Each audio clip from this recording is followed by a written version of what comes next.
And hello, everybody. Welcome to the Tuesday night shenanigans with the Storm Chasers. Hold on, I'm trying to make sure.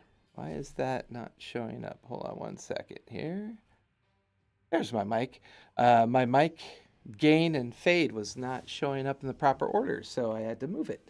Um, we're down a couple players so far.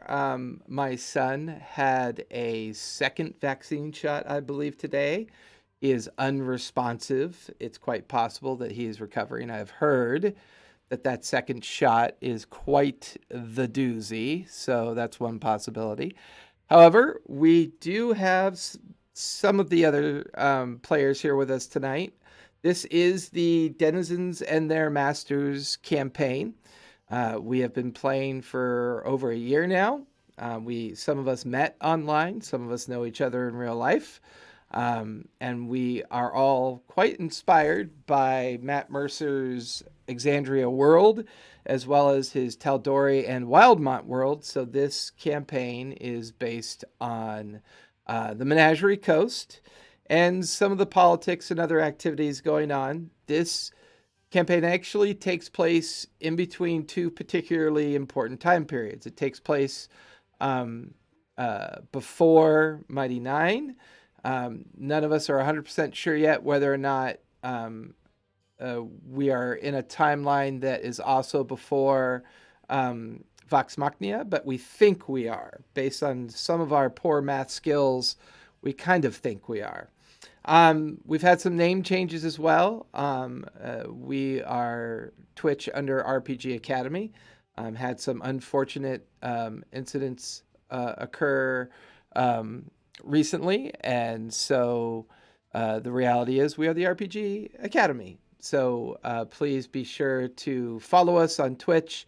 I am doing a 100 follow Twitch giveaway. So whoever is the 100th follow of the Twitch channel will be receiving a interesting surprise. But I do want to preface that with the fact that currently we are restricted to domestic shipping. So the greater United States is covered. However, if you live outside of the United States, unfortunately, shipping is very difficult to deal with and nigh impossible to manage. But hitting that 100th follower on Twitch would really help us a lot.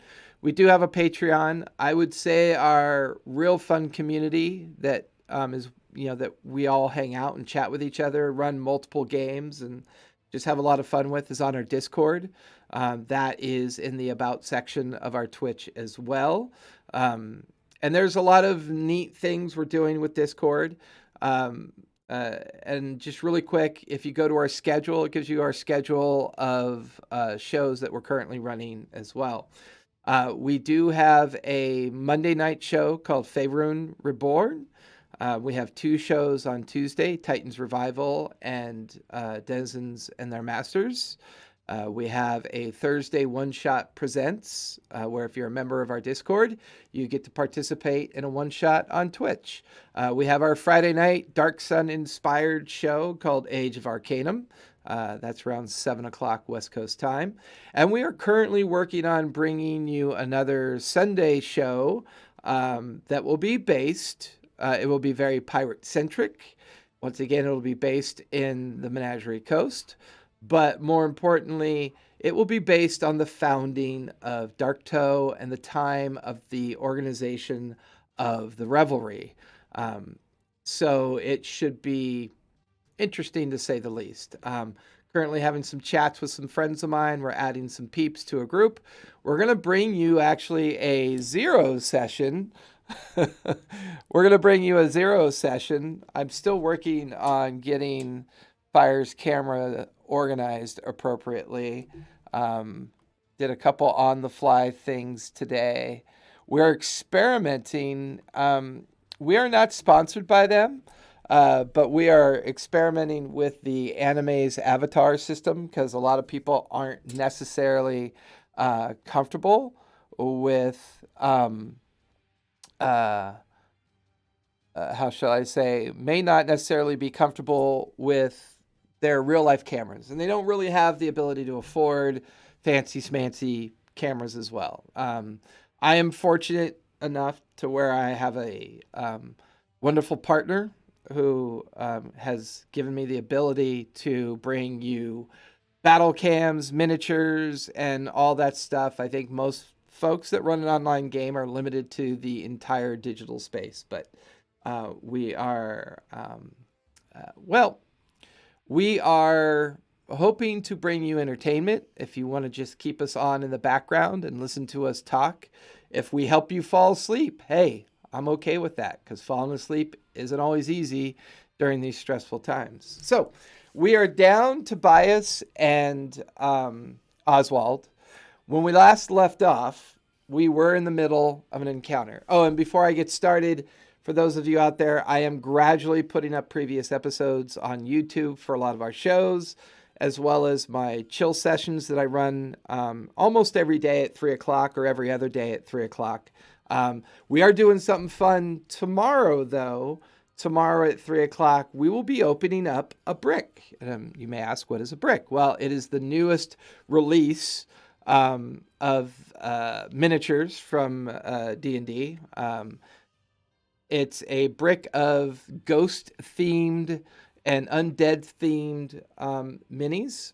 And I believe we will be posting up in our socials more about that for tomorrow. It should be around 3 o'clock, give or take a few minutes. But we're going to have some fun opening up that brick. So I think that takes care of the nonsense. Now let's go ahead and see how quickly everyone can die tonight. Hey, don't kill us. Hey. I did not roll another character, so please. Yeah.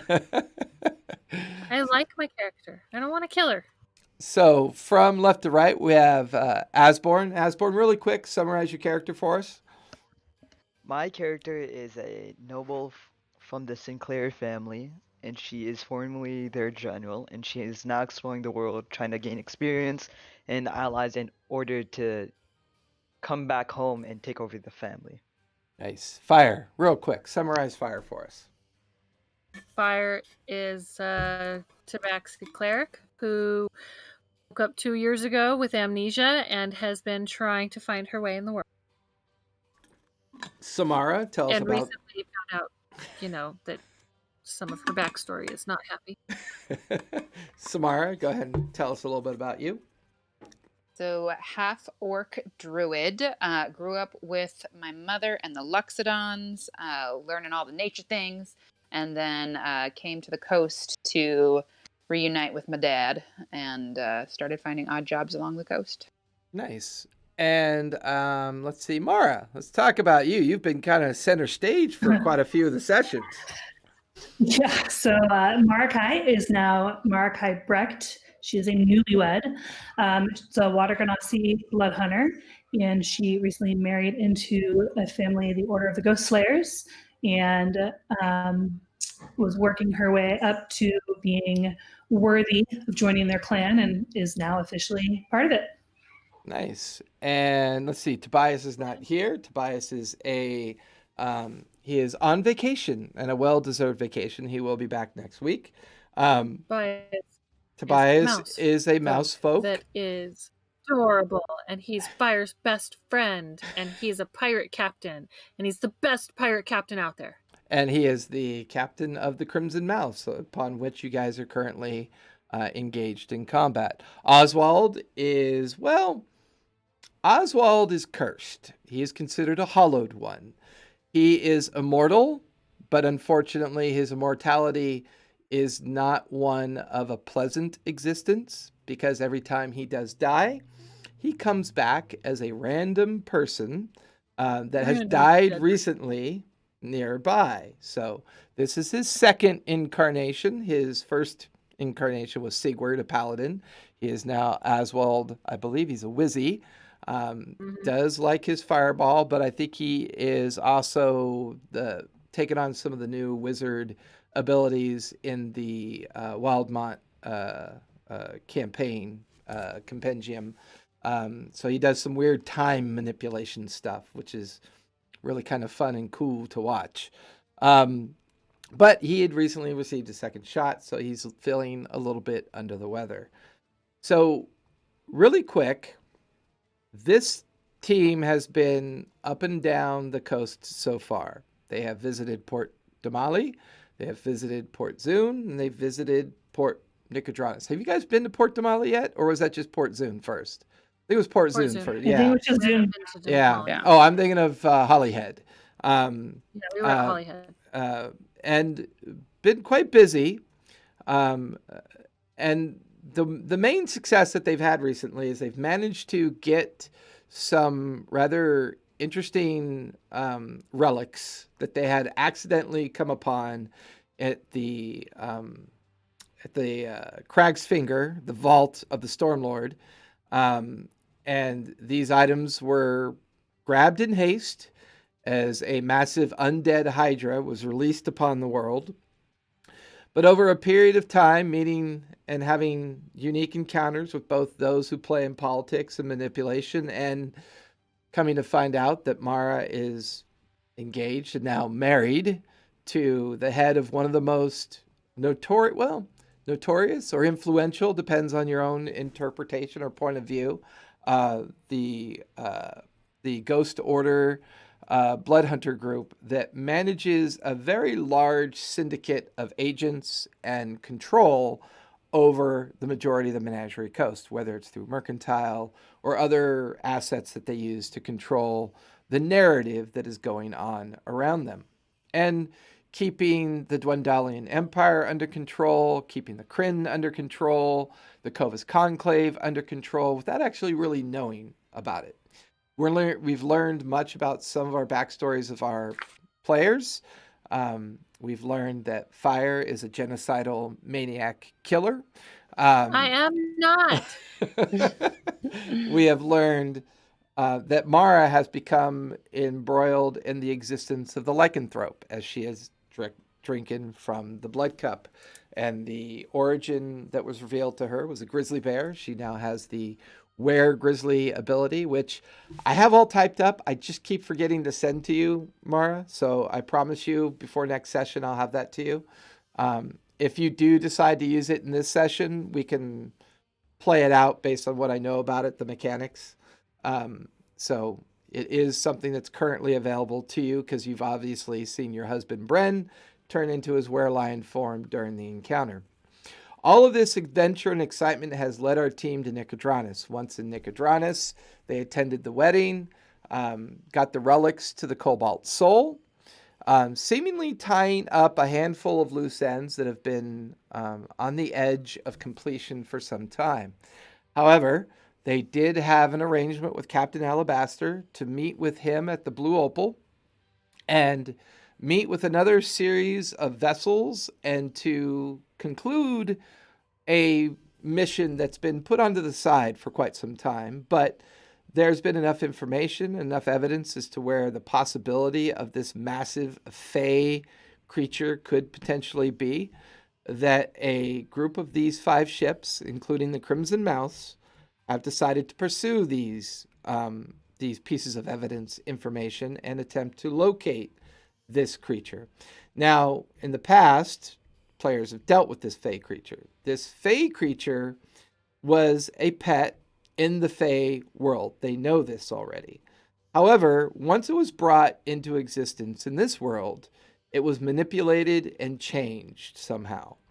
It became a monstrosity, a gargantuan creature that could mimic an island and corrupt those that it comes in contact with and turn them into weird, undead, half fish, half humanoid type creatures.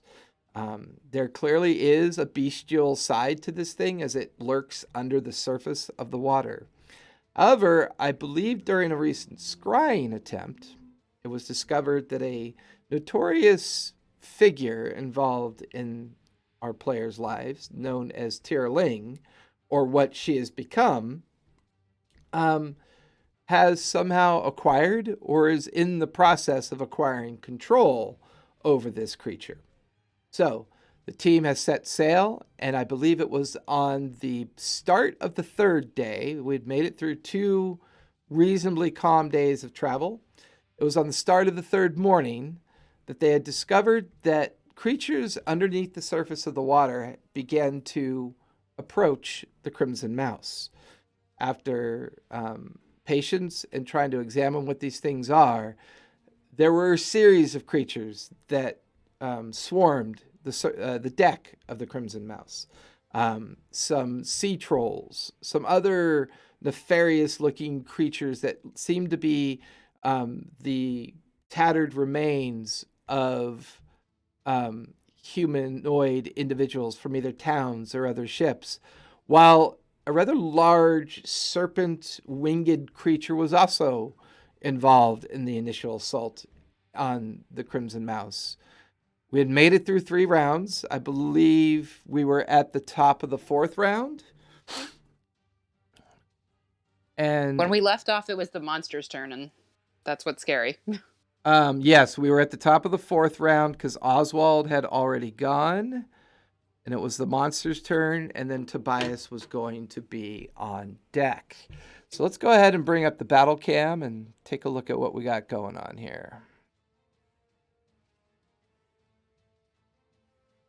So with that, see where Bren is off to the right of the monster. We have Mara, not too far. I think you're technically supposed to be in base, but I wasn't sure.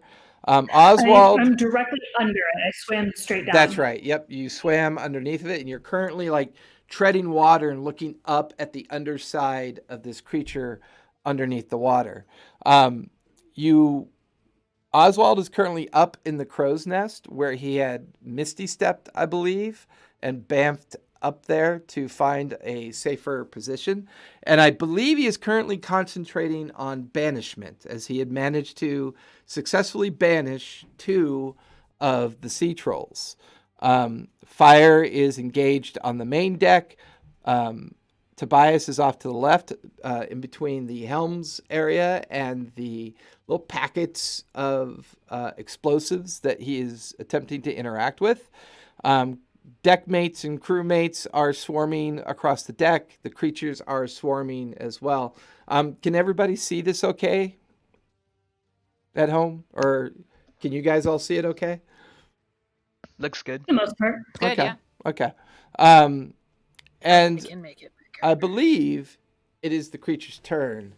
It is Man, going to use its nausea ability now that it is in base with those on the main deck. And I do believe Samara and 2 deckhands, as well as Bren, will have to make Constitution saves, please.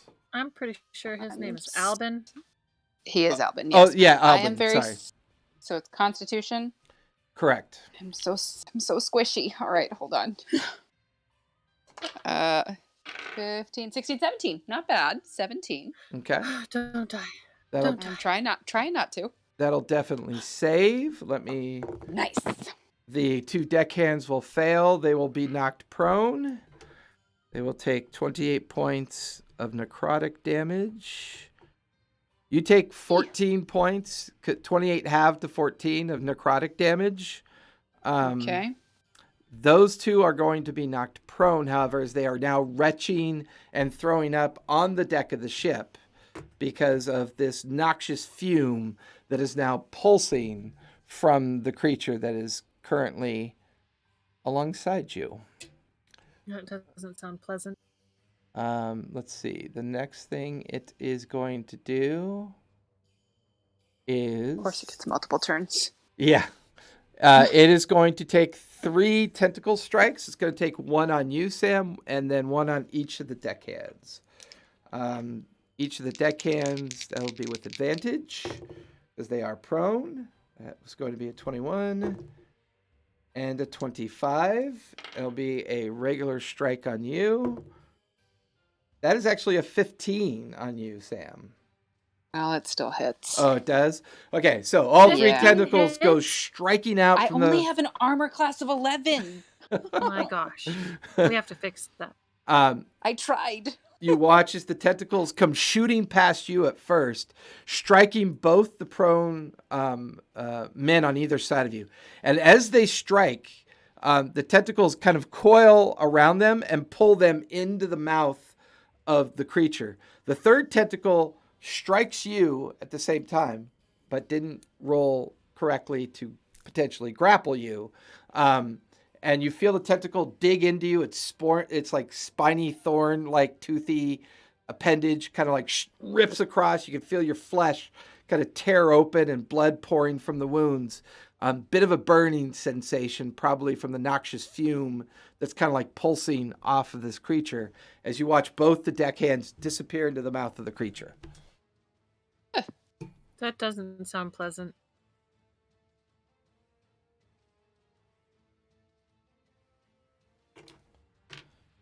All Do I right. take no damage from that? Yeah, you will. Nice try. That It was is- like I don't hear anything, so That'll be 19 points of bludgeoning damage. Ooh. Okay. And I believe you'll have to make a concentration check, please.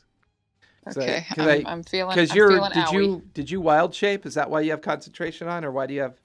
I forget why you have concentration on. I don't have concentration on. Oh, because I had moonbeam. That's right. You have moonbeam out there. That's what I forgot to put out there. That's what it was, moonbeam. So I have to do a concentration save or check. Sorry, con save. No, Con yeah, save, yeah, okay. same thing. Con save. 19. Yep, you're good. Nice. Thank goodness. Yep, you managed to keep moonbeam up. So, let's see, does he have anything else he can do? Yes, he is going to use Tail Strike on Albin. That is going to be an 18. That will miss. You watch as the tail attempts to just kind of smack Albin as he's flying up above the water. Albin is going to use his reactionary feral strike to strike back at the creature. That is going to be a 26. That'll hit. You watch as he dodges out of the way of the tail. His elongated claws come out of his right hand and just slashes right across the creature, opening up a huge wound of like green pus kind of spraying out from it. The creature kind of rears back from it, definitely feeling the effect of Albin's strike. I don't know why I'm thinking of Bren. Who the hell is Bren? I don't know. It's probably one of my NPCs I was working on, and it's now stuck. The role character, I think. Yeah, it's stuck in my head. That will finish. Let me see here. That will finish its turn. Now, the swarm, Asborn. Now that the swarm is actually fully engaged, the swarm is going to behave like an effect now, because there's a series of these just dozens of creatures popping up and burbling over the side of the ship and attacking everybody in its space. So Fire and Asborn, go ahead and give me dex saves, please. Okay. Natural 20, 25. Nice. What's up?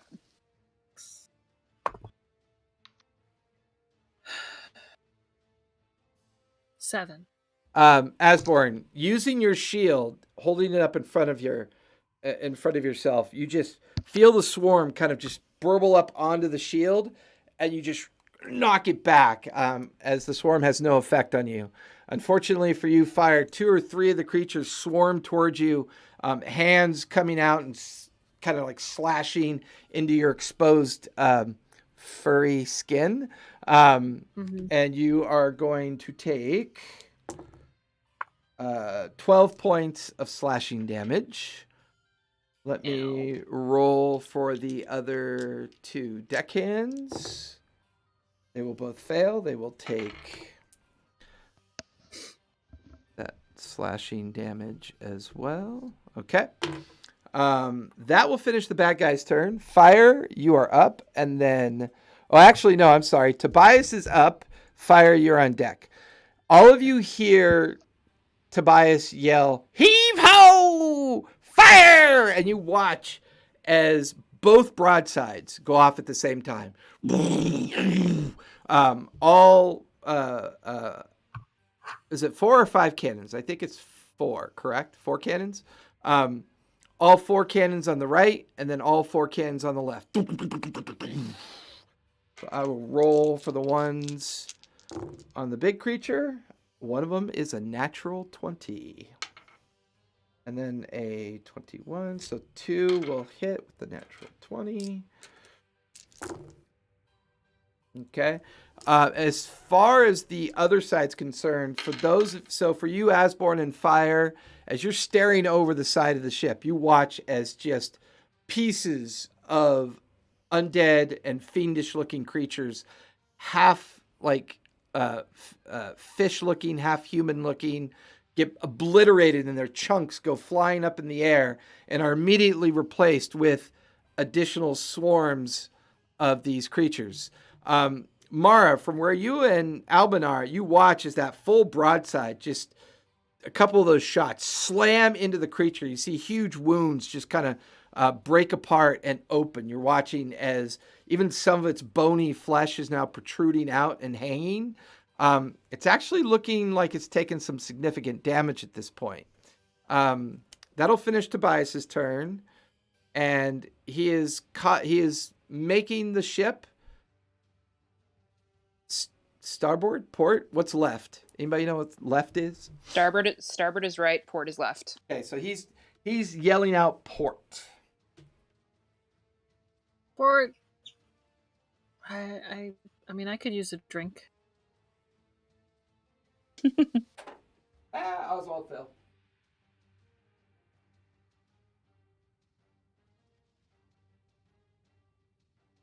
As the ship begins to heave over to port.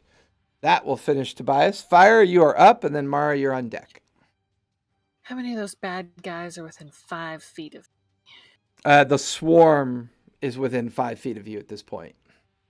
Because everything within 5 feet of me, word of radiance. Every each creature of your choice. I'm going to cast word of radiance. Okay. And they take radiant damage. Ooh. And it's a cantrip. Okay. 3d6. Is it to hit or is it a save? Con save, 16. 16. The swarm rolled a 12. Go ahead and roll damage and add an extra d6 because it is vulnerable to radiant damage. Okie dokie.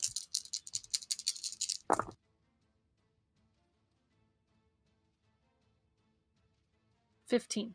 15. You watch as parts of the swarm just melt away. 2 of the figures just kind of shred with the radiant energy that you pulse out from the effect of the spell, instantly replaced by more creatures kind of like pulling themselves up and over the deck at this point. Anything else would you like to do? Yep, bonus action, spiritual weapon. Oh, yes. Where would you like it to go? I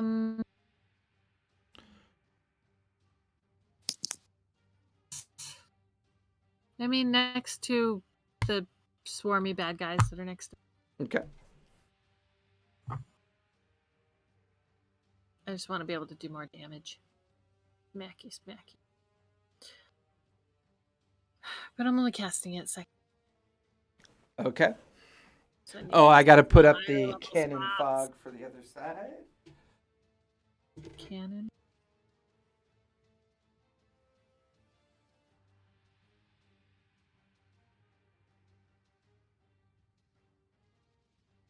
Okay. And then spiritual weapon going to hit again. 2 hit. Go for it. 15 plus 8 is 22. Definitely hits. Right. Go ahead and roll for damage. Unfortunately not. 4 plus 4. 4. 8 points of damage. Okay. You watch as one of the as the hammer swings up and crashes down. You watch as one of the creatures kind of splinters. Its form falls back into the swarm, and the swarm just kind of moves and surges over its now inert corpse. Anything else that you'd like to do? I can't move back because they immediately like came up more, right? Without Well, taking an attack of opportunity. yeah, they're in base with you. That's what I thought. Where's Oswald? Oswald is up in the crow's nest to the mast just to the right of you, just about 10, 15 feet to your right. Oh, okay. Then yeah, I'll back up.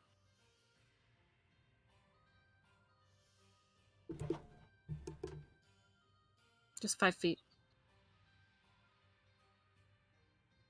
All right. Go ahead and give me a deck save. Natty 20. The swarm attempts to reach out to you and attempt to grab you and slash at you, but you dodge and quickly, with your cat-like skills, get out of the way of the swarm of undead creatures. Okay. Cool. That's all I can do. All right, that'll finish your turn. Mara, you are up, and then Albin is on deck. All right, so I'm going to swim up so that I'm in base with the tentacle creature guy. You quickly And swim, and you're like use- right underneath it. I'm going to use my bonus action to cast the Blood Curse of the Marked. Okay. So if I deal damage before my next turn, I get to roll an additional Hemocraft die, which is radiant damage. Nice. That'll be an additional die of damage as well. So I'm going to do 2 swings. Go for it. Go. Kill him. Kill him. Ooh, that's good. 23 and 29. That'll definitely Thank hit. goodness. Okay, so let me see. How do I hit him? There's lots of things now. So that, and we have those. And then because he's a fiend, right? Maybe? Well, I deal He's- additional damage. Yeah, he's fiendish. You definitely get the sense he's a Okay. fiendish construct of some sort. Okay, so I get to roll 4 damage die against him then. That's epic. Okay. Roll high. Roll high. I rolled 2 7s on my d8, so 14, 15, Nice. 22 plus 6 is 28. My first 28. roll. Nice. And part of that is radiant damage. Okay. Okay. Oh, that's terrible. So 4, 8, 14 for my next. So 14 points of damage? Yeah. Okay. Well, 42 points of damage in one round is pretty epic for you, Mara. Which is since I missed him completely the last round. Yeah. Yeah. So all right. So I use my movement, so that's all I can do. Okay, so with that, both your rapier strikes, opening up these wounds, and you can see this green slime begin to leak out of these fresh wounds that you gave it. You can't hear as much as see as the body kind of shudder from the strike, and then you see a shadow of a tail hovering just over the surface of the water and comes striking down at you. Awesome. It's going to use its legendary action for tail strike. That's going to be a 23. Yeah, that'll hit. That is going to be 21 points of bludgeoning damage. Ouch. Okay. That'll finish your turn. Albin is up, and then Asborn, you are on deck. So Albin just did 3 savage strikes. 2 of them hit. Roll for his damage. And that is going to be 26.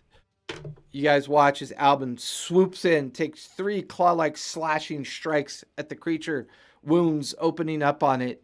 That green splash of ichor coming spraying out of it at the same time. That will finish Albin's turn as he remains in base with it. Asborn, you are up, and then Sam, you are on deck.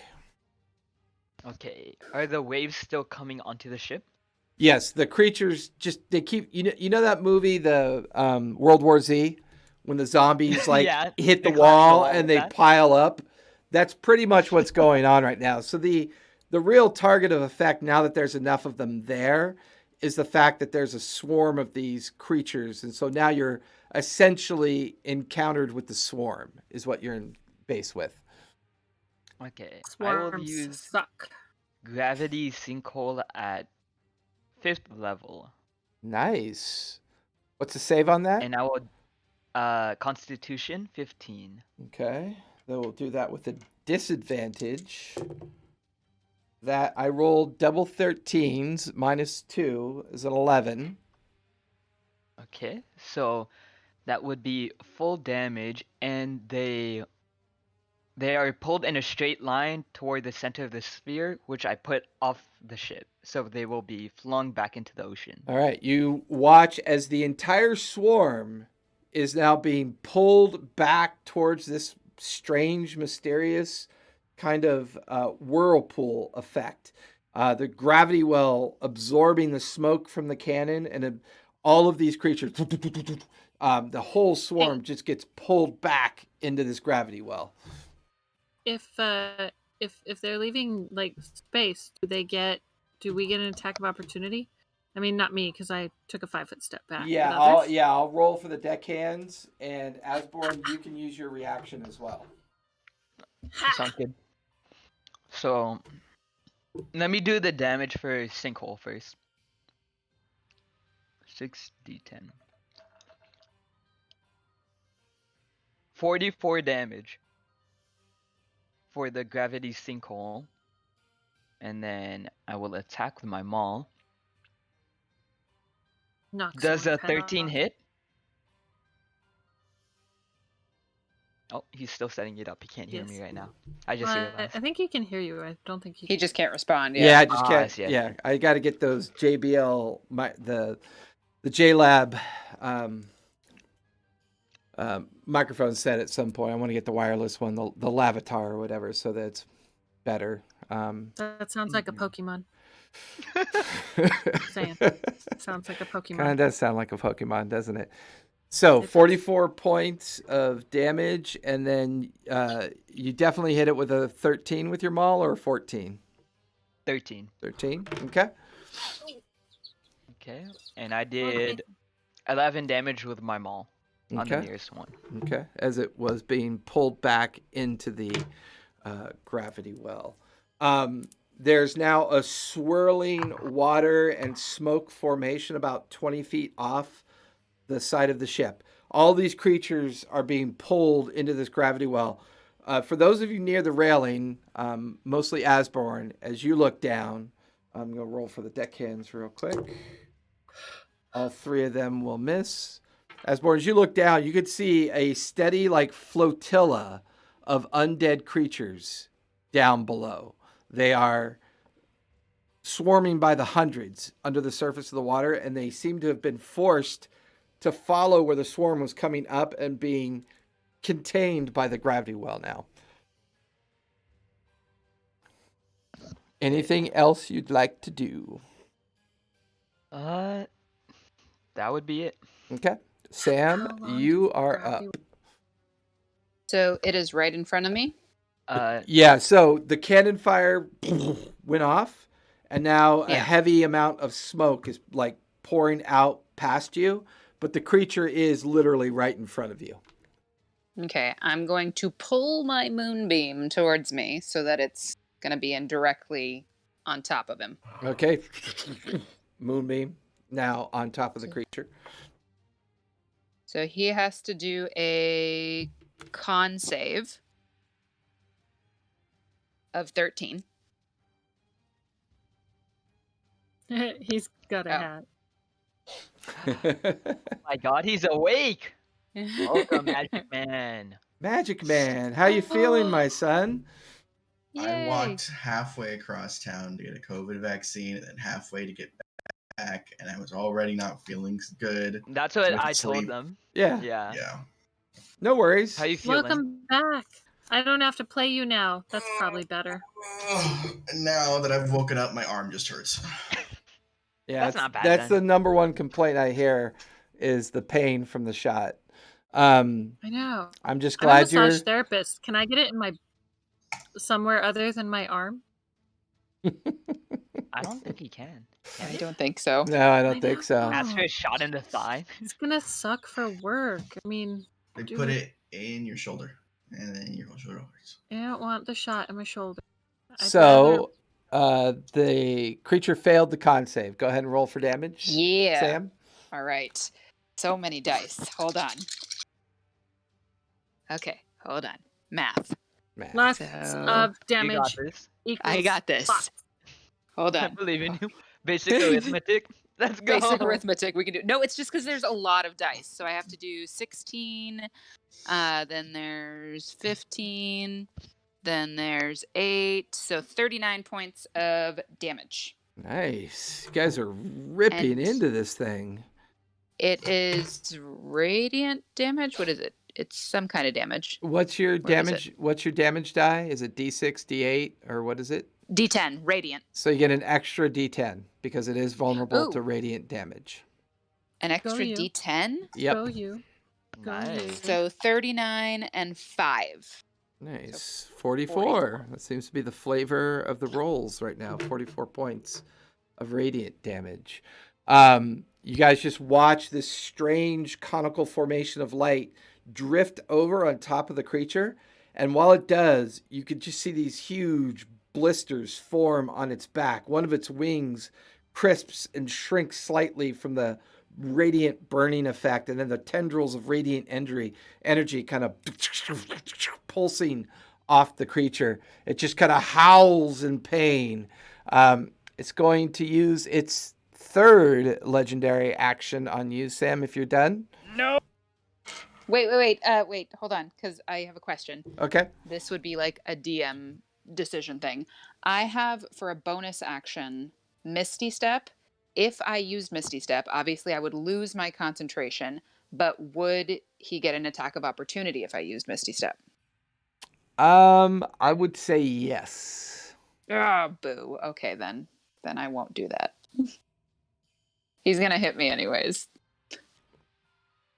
Oh wait, hold on. I have one more that Okay. no. Do I want to use it? Well, but keep in mind, I will give you this because you did ask. When you misty step away from him, his reaction is going to be a normal attack of opportunity. If you stay there, Mhm. you're going to get hit with a legendary action. Okay, then. It Yes, might. I will Misty Step because I'm feeling very owie. Oof. And does that kill the sunbeam because you lose concentration? The moonbeam, yeah. So I would Moonbeam? lose concentration. I'd have to recast it. Okay. But I want to get as far away from him as possible because that- I am. Is that because Misty Step is a concentration spell? No, Moonbeam's a concentration spell. Right, but Misty Step is a regular. Let me see. Hold on. Wait, is Misty This Step? is a But don't you only bonus lose action. concentration if you cast another teleportation. concentration? Yeah. Wait, what? I missed it. You guys were both talking. I didn't hear. You only lose concentration if you cast another concentration, I thought. Yeah. It's not if you cast Yeah. any spell. No. It's Believe only if you so. cast. No, Yeah. It's only another concentration Oh, Right. spell. nice. Then Misty Step is not concentration, Okay. so I can just bloop out of there. Okay. He Yeah. is going to attack you with a 27, doing Okay. doing 13 points of bludgeoning damage. Ow. Okay, that's better than trying to eat you, right? Yeah. And I need to which get as far. direction? Which direction do you want to go? You want to go towards the front or the rear of the ship? I would like to go towards what's on the rear. What is that? I know Tobias is back there, but I can't see what else is up there. There is one undead creature here with the shipmate, but not much is back there. Okay, no, I'll go to the front where nothing is, because, like I said, I'm getting low.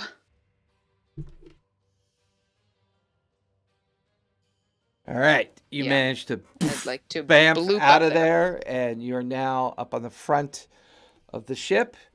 That will finish your turn. The creature will then use its legendary action on Albin. He was the last one to strike him. Oh no, Albin, no. And the tail comes coiling around, and Albin dodges right underneath it as the tail just flings right over his head, missing him. That takes us to the top of the 5th round. Oswald, you are up. Of course, I rolled high on my initiative when I was not here. By the way, I figured out that my phone was on silent, so my alarms didn't go off. That will do it, my Said- son. He's a That will do smart it. one. He's a smart one. I'm a smart one. So what do my undead eyes see? So you are currently up in the crow's nest near the front of the ship. Tobias has caused the ship to heel to port, and it is now turning left. There's been 2 full fusillades of cannon fire, so they will not be active the next round as they are currently being loaded. You can see that your buddy, your palsy-walsy Asborn, as she has created that gravity well out in the water, and the entirety of the undead swarm and fiendish swarm is being swirled about and held in place by the gravity well out in the water. Currently, there's only one undead creature on deck that's engaged with one of the turtle deckhands. And of course, there's your concentration on the 2 sea trolls that you banished. Yes, I did do that. So there's just a giant, swirling pool filled with undead creatures right now? Correct. It is. They're together, but they're not in a swirling pool. My gravity sinkhole only pulls them there. Yeah. It doesn't hold them there. Right. It pulls them there, but the combination of the water is creating this kind of oscillating effect from the gravity well. So as it pulled them there, the swarm is attempting to push up, but the gravity well is pushing down against the swarm. And this combo has created almost like this strange kind of whirlpool effect. And are they within 20 feet of each other? The swarm itself is quite massive. It's 50 to 60 feet in diameter.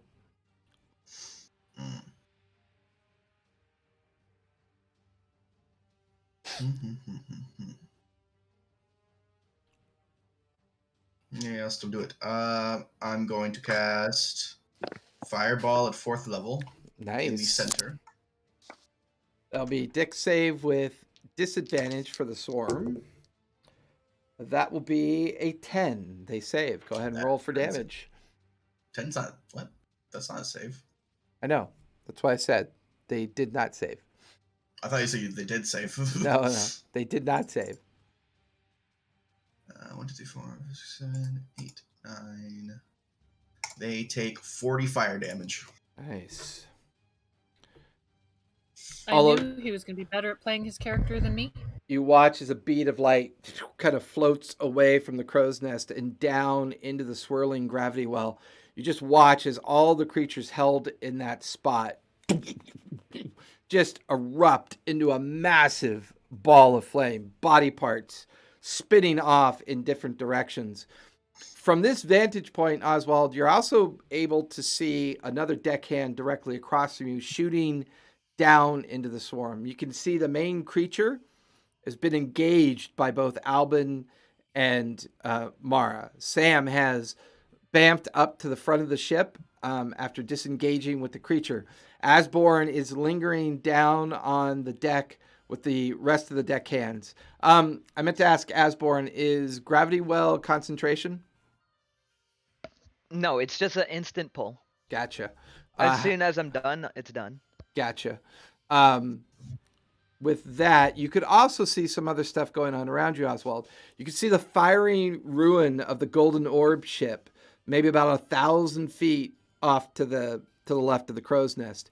You can see all the other ships. You can see the Acorn, the Blue Opal, and the Trident fully engaged with equal massive of creatures and monsters swarming their ships as well. It would seem you have a pretty good vantage point of everything that's going on around you. You Crap. still have your bonus action, your move. What would you like to do? I'm going to use my bonus action to activate Arcane Recovery and Okay. get my 6th level spell slot back. Okay.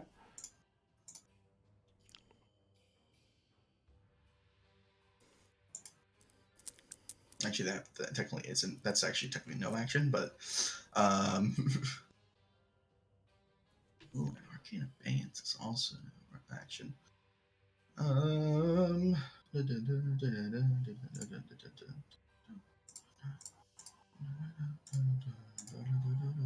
Yeah, I'm good. Okay. That'll finish your turn as you kind of just linger up in the crow's nest watching all of this play out. It's now the bad guy's turn.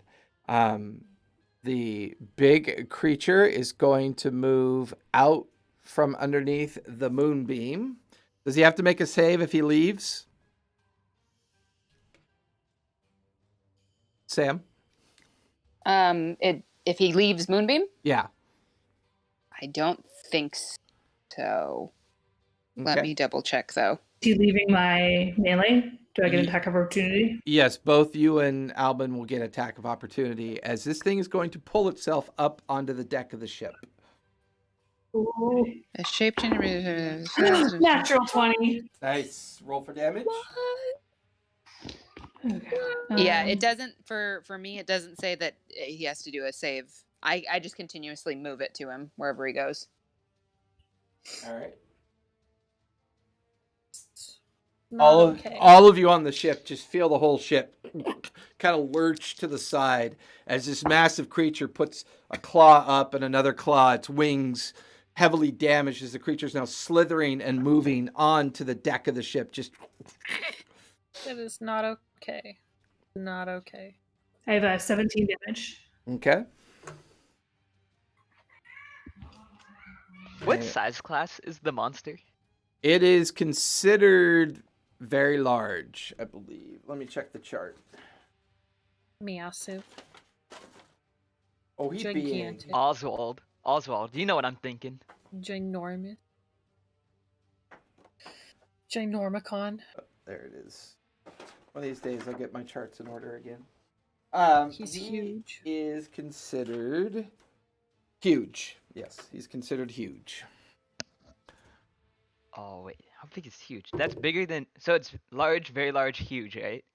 It is tiny, small, medium, large, and huge, and then gargantuan. Oh, And we're medium creatures. yes. Oswald, you know what I'm thinking. Albin takes a chunk of the flesh out as well with his reactionary attack, doing 12 points of slashing damage. The creature pulls itself up onto the deck of the ship. You watch as its entire mouth, two things happen simultaneously. Its mouth rends open and a dozen undead creatures come pouring out of its mouth onto the deck of the ship, while at the same time the massive swarm of undead coils up and just rushes at the side of the ship.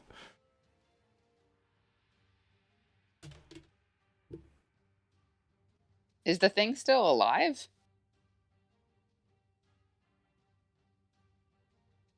The big thing?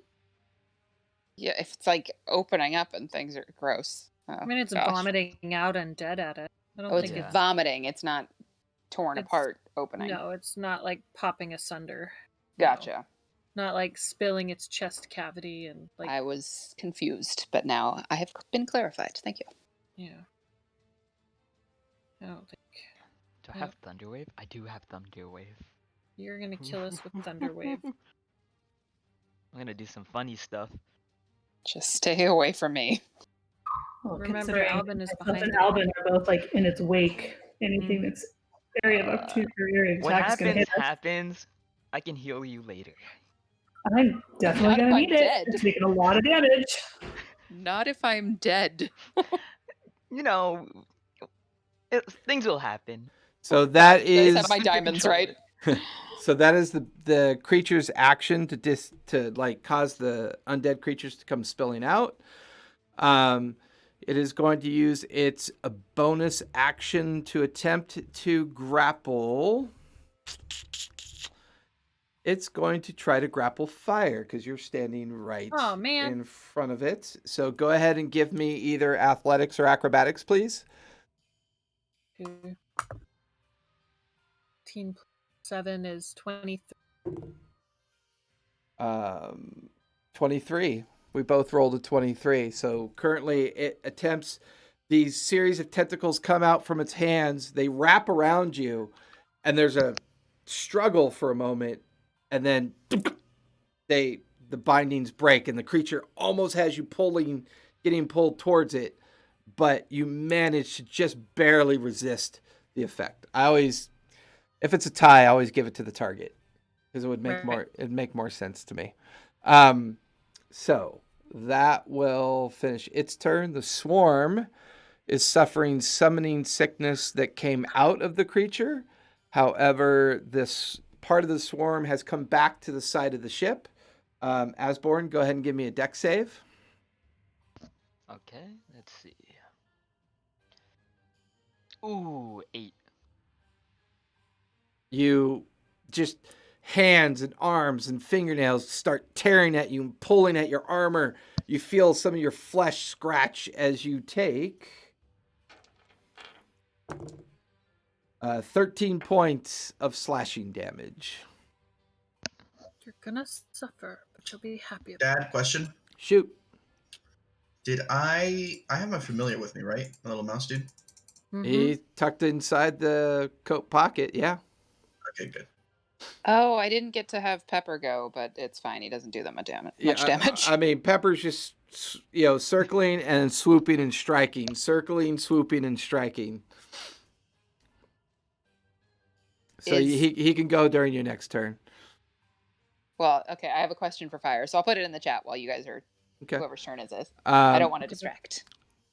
Although I do need, no, Fire, you're out of base. The deckhands need to make deck saves. Let me do that. They save. They will take 4 points of slashing damage. That'll finish the bad guy's turn. Tobias is up. He is still causing the ship to lean to port, trying its best to make its way towards the other ships. That'll finish Tobias's turn. Fire, you are up, and then Mara, you're on deck. My turn? Yep. So they're undead. They're fiendish. I'll tell you this much. They bear a striking resemblance to those creatures that you fought in Port Zune. Only these are they did not turn. Correct. And these are more maritime in their configuration as opposed to the ones that you saw before, almost as if they're made up of,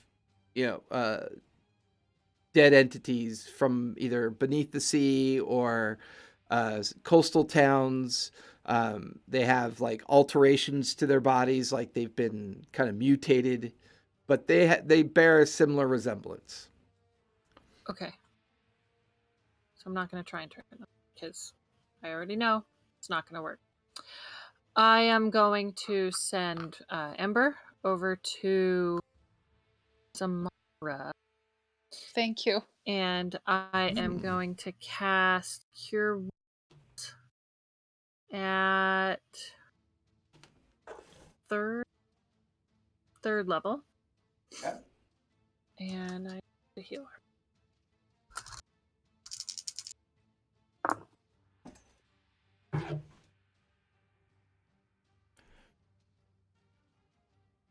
Oh my god, math. Tag math. Tag math. 8 is 33. Bless you. Of damage. I mean, not damage, healing. I owe you something shiny. Yay, shiny. Okay. Suddenly, Thank a you. ball of yarn appears in front of fire. Woohoo! Ball of yarn. Okay, and then that heals me too because I'm a life cleric. Yay. And then I'm going to bonus action spiritual weapon. Can it smack the swarm right now? Is the swarm in base with the spiritual weapon? Correct. Again? Yep. Okay. Smacking it with the spiritual weapon. Let us see if my dice need in jail. 19 plus 8. 27? That'll hit. Roll for Yeah. damage. Okay. Well, I got 6, 4, 10 points of. Okay. You watch as one of the creatures amidst the swarm takes a full blunt of the hammer's damage, kind of flying off into pieces, the swarm continuing to come over the edge of the ship. And I'm not in base with the big ass nasty creature? No, you're about 10 feet away from it, and you're about 10 feet away from the swarm. And you're Okay, you're I'm right going at the to- mast, and you're right at the one mast where you can look up and see Osborne up in the crow's nest. Oswald. Oswald. Right? Yeah, Oswald up in the crow's nest about 30 feet above you. I am going to run up to the top deck. Okay, how far can you move? What's your movement? My movement is 30 feet, but I can double that using my cat's thingy, feline agility. I was gonna say you're a tabaxi, so you can go like hella Yeah, far. so I can go 60.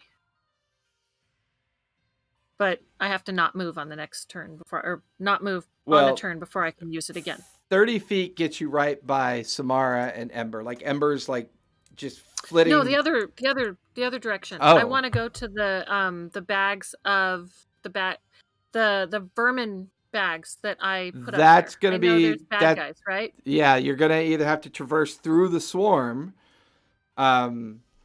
Is a swarm up on the deck? Yeah, they're crawling okay. up onto the deck and they're engaging with Asborn and the other deckhands, or you have to go directly by the big guy, the big creature.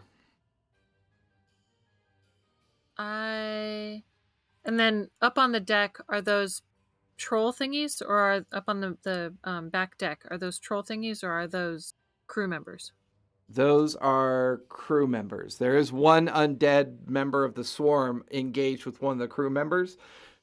As far as you can recall, Osborne had banished the two sea trolls. Oswald. I am going to chance the swarm. Okay, give me a deck save. Okay. Give me 2 deck saves. 18 plus 3, 21. Come on. And I rolled another 18. 21 for both of them. All right. Sweet. And then can I see the vermin? You take a combined total of 12 points of slashing damage. Because it was 24 points, but halved because you saved. Moving through through the swarm, they're still slashing at you and scratching at you, but you make it and you get your full movement and you pass right by Tobias, and you literally finish staring down at the vermin sacks, at the vermin containers. Okay. All right, that'll finish your turn. That will bring us to Mara. You are up, and then Albin's on deck. So one of my previous turns when I was underwater, I saw like a bunch of the little undead things come out of the creepy guy. If I duck my head underwater, are any of them within 35 feet of me? No, they actually spilled out of its mouth onto the deck of the ship. Okay. Then I need to use my turn to climb. I need to get back on the ship. Give me acrobatics or athletics, your choice. Okay. 19? Yep, that'll do it. They'll use your full movement to do that, though. Awesome.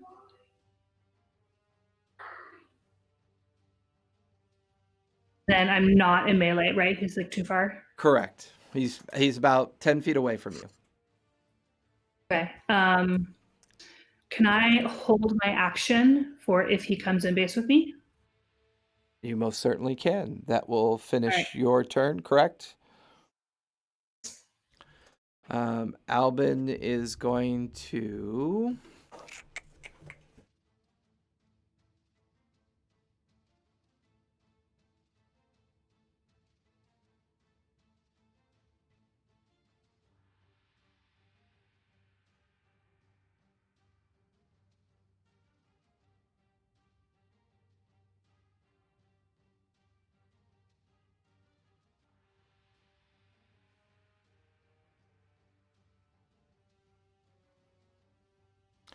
Albin is going to call on the hand of the god, and he is going to attempt to smash into the swarm. That'll Albin's definitely gonna hit. Get eaten by this. Don't get eaten, Albin. Don't get eaten. 33 points of damage as huge chunks of these summoned creatures that are similar to the swarm but not directly attached to it. You watch as a couple of them just kind of collapse to the ground. That'll finish Albin's turn. Asborn, you are up, and then Sam, you're on deck. Literally on deck. Nice. Okay. Uh-huh. I am going to cast my last bardic inspiration on myself. Okay. And then I will use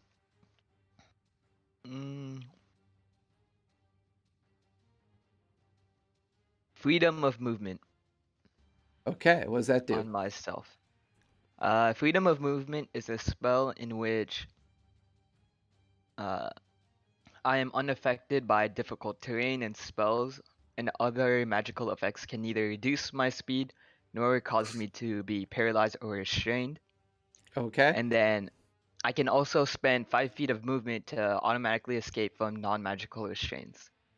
Okay. And then being underwater imposes no penalties on my movement or attacks. Okay. You will still take a reaction attack from the swarm if you disengage from it. Okay, yeah. So which way are you going? I am going towards the big monster. Gotcha.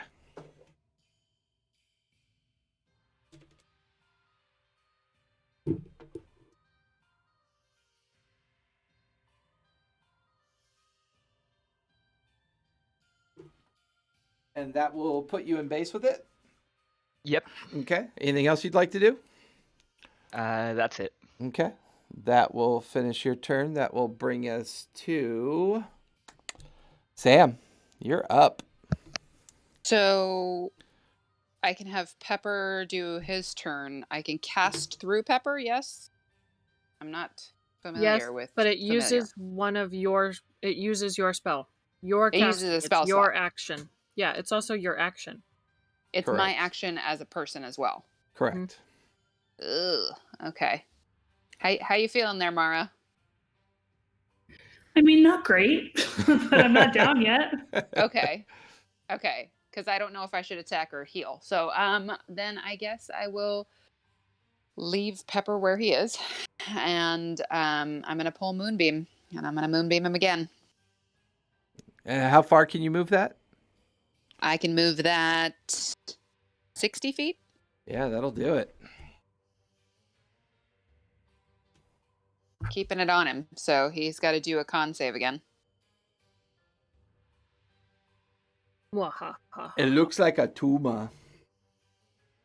He's wearing a Tuma hat. That is a 18 that time. And so he did save, so he's taking half Correct. on a successful save. Correct. So, time to roll. And no vulnerable damage because he saved. No vulnerable damage because he saved. Correct. Okay. So, and you said it was an extra d10 since it's radiant damage? Yes? No, so no vulnerable damage because... No vulnerable damage. Okay, Correct, let me, yeah. let me take one away. And let me see what we've got here. So, 4, and 3 is 7, and 1 is 8, and another 8 is 16, 26, and a 9. So that's 26 and a 9 is with another 35. 4. Hold on. All right. Altogether, 35. Nice. You guys watch once again as Sam from up above manipulates the moonbeam, and it carries up and over the edge of the ship and slams into the backside of the creature. You watch as bits of bone and meat go pulsing off in waves. The amount of energy that's pouring into this creature, it's now beginning to look pretty rough. It's showing severe damage at this point. Good. Die. I mean, oh darn. All right, so that will finish your turn, Sam? Or you still have your move, right? Yeah, I'm not moving any closer. No, thank you. Okay. With that, that'll take us to the top of the 6th round. Oswald, God, we've gone 6th round. We've gone 36 minutes. Go figure. That's not 36 seconds. Or 36 seconds, yeah. Oswald, you are up, and then the creatures will be on deck. Okay. I'm going to do what I want to do, which is I'm going to activate Arcane Abeyance, which allows me to create a spell into a bead. I'm going to create the spell Enlarge/Reduce into a bead. Okay. And then I'm going to pass it on to my little familiar. Okay. Oh, that's right. You have the rat. And he's going to use it Nice. on Asborn to enlarge by 1 size. Okay. You are currently up in the crow's nest, 30 feet in the air. Enlarge/Reduce has a range of 30 feet. Right, but don't you have to get the bead to Asborn? Is that what you're describing? I gave it to the familiar. The familiar can use it like himself. The rat can use it itself. Okay. To cast it on. Yeah, to cast it on Asborn. Gotcha. I'll say I'll say that Asborn's just barely in range. I mean, it's on the edge. All of you near Asborn watch as she almost seems to increase in both height and size. As Asborn, you are now currently enlarged. Nice. And then I'm going to do big damn today. I'm going to cast at 6th level Disintegrate onto the big creature. Yeah. Oh, What's the save on that? Dex save. If I could move the camera and show you, I would. I rolled a 2 plus 4 is a 6. That's a definite fail. Let's go. And that's the end of that creature. Yes. Let's take some L's today. I dealt in total. That is. What is that? Let me read. Hold on. Doing the math. Yeah, that is 75 damage. Nice. 75. Oh my god. You watch as this not as soon. I mean, just as soon as Asborn, as she doubles in size, practically, not quite, but gets larger. You watch as this sickly beam of energy comes just like a laser beam down from the crow's nest, striking the creature in the chin of its tentacle-like area where it had like recovered from disgorging all those undead creatures. And as it rears back, you watch as from chin to neck to chest and out its chest cavity, the backside of the beam kind of jets through. And you just watch as the entire upper right portion, including part of its head, just sloth off onto the ground into a pile of ash. And then you watch as the now dead creature kind of lurches and lingers and falls backward into the ocean. So gross. Yay, dead. That was big damage. Whew. Thank goodness. I was so worried that it was gonna like explode and do damage when it died. Now, Yeah. anything There's that a real possibility. so Oswald, anything that you were using, Are you Oswald or Osborne? Why do I always get that confused? No, not again. Osborne, Oswald. Aswald, Oswald. Yeah, it's Osborne, Oswald. Aswald. It's because he Oswald and Aswald. never changes his name in um It's okay. Discord? I have been. yeah, he always like pisses me off with that because that's what I use to know where everybody is, and of course he's got to be Magic Man. He is. Fine, I'll change it just because you asked. I didn't ask, I complained. There's a difference. So with There you that, go. so anything that you did, Asswald, did it require any concentration checks, or was none of that concentration? Well, technically, I would have had to break concentration, giving it doing enlarge slash reduce, but because I gave it to my familiar, they're technically the focus, so I don't have to. And then disintegrate's not concentration; it's just an instant cast beam. So no. So, I mean, that's skating the edge of mechanics there, buddy. So That's the point of it. That's the point of it. So you're saying your familiar is the focus, because the familiar used the bead and went and struck the bead down on Asborn and is now concentrating. That is exactly what the skill says. Wow, that's pretty. A creature holding the speed can use its action to release the spell within, whereupon the bead disappears. The spell uses your spell attack bonus and save DC, and the spell treats the creature who released it as the caster for all other purposes. Wow. You're fired. Go get back in bed. Okay, thank you. No, don't get back in You bed. did what you needed to do for today. You killed the big boy. So with that, you watch as the kind of gelatinous remains of the creature slide off the side of the deck of the ship and splash into the water, just gout of water kind of exploding up from where it falls. The swarm of creatures around it that were kind of coming up over the deck are still in play. The swarm is still attempting to make its way fully on to the deck of the ship. Anything else you want to do, Oswald? Or does that wrap up your turn? Yeah, that's my turn. Okay. Well, the creature cannot go because the creature is not there. But the swarm will go, and it will continue to swarm onto the deck of the ship. It is going to move.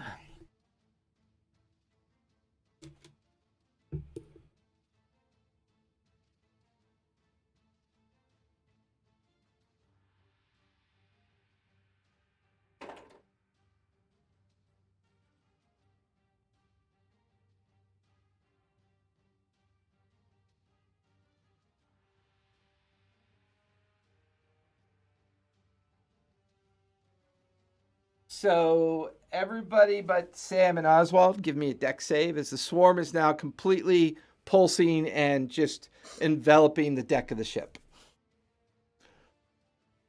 17. Okay.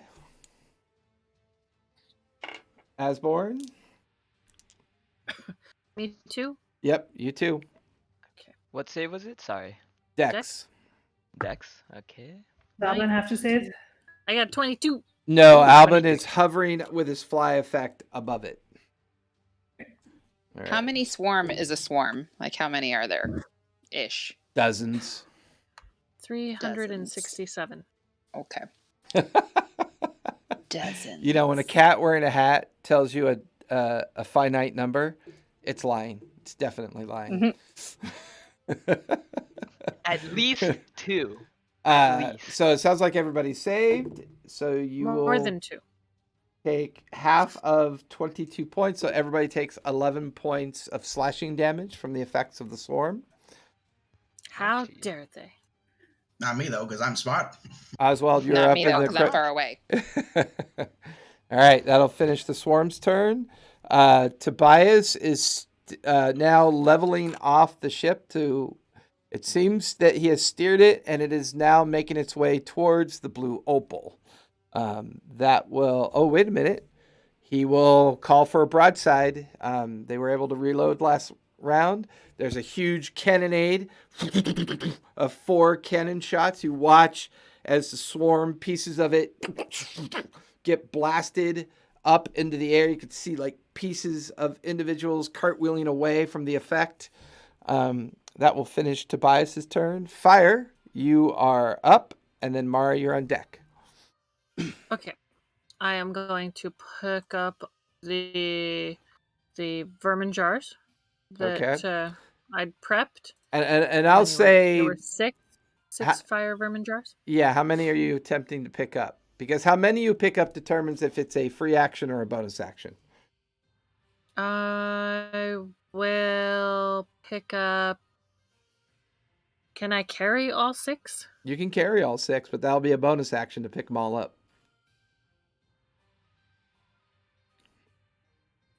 That's fine.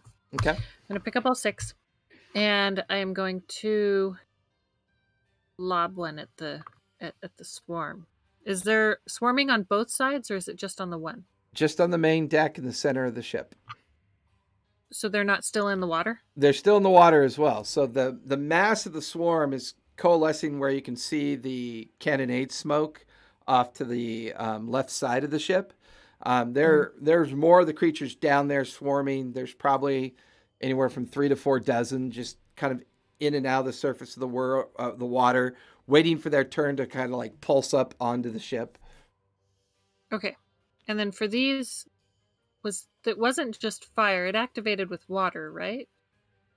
Correct. Trying to remember back to. Okay. So water enhanced it, I believe. Water enhanced it. Did they have wicks? I believe you were able to set them alight. Yes, they had fuses. Okay. Fuses. I am going to light it. From what I can remember what you guys did previously, I'm trying to remember. You had set the ships on fire first. And then did a combination of water and throwing the canisters onto the ship as well. And then that created that massive explosion that set the entire Port Zune dock on fire. Set our entire ship on fire. Well, I mean, we were only supposed to set the ship on fire. We weren't supposed to set the dock on fire. That was not our intention.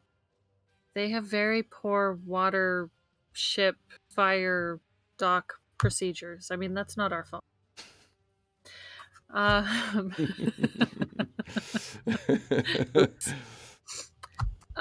Okay, so I am going to light it and lob it.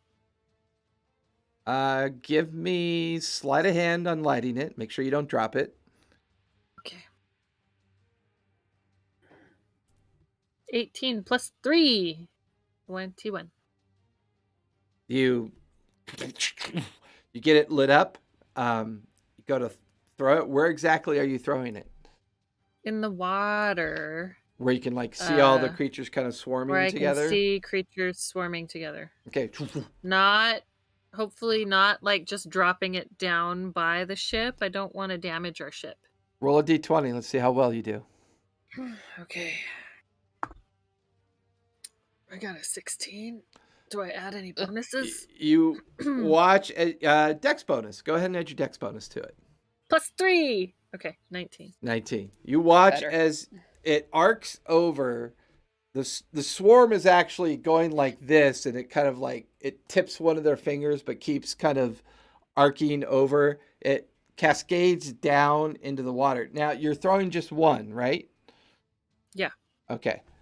It would have been very interesting if you'd thrown them all. As it goes over the edge and slams into the water, because it was already lit and it combines itself with the water, there's this huge plume of water that just goes straight up like a column, this huge explosion coming up and out. You watch as the water just sprays out, body parts going everywhere. Go ahead and give me 8d6 fire damage, please.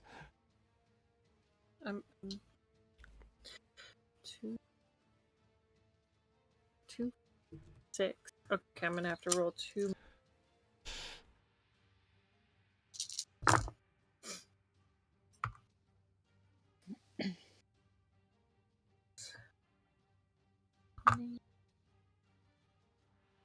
$26. 36. 36. Nice. Yeah. The swarm seems to be thinning out now. The ones on the deck are still swarming and doing their best, but as the cohesion seems to be getting less from all this damage that you're doing, the swarm is not quite pulsing as much onto the deck. There's not as many of them swimming under the water after this rather fiery explosion. You begin to realize that maybe attacking the main body of the swarm underneath the water might be the trick to getting this thing under control. Okay. That's my action and my bonus action, and I guess my move would be, going towards the swarm. Okay. Yeah. But not in base with them. You'll be at half movement because of the weight of all the devices on you, because you still have 5 of the containers left. Okay. So that'll bring you down right behind Mara and out of base of the swarm. Okay.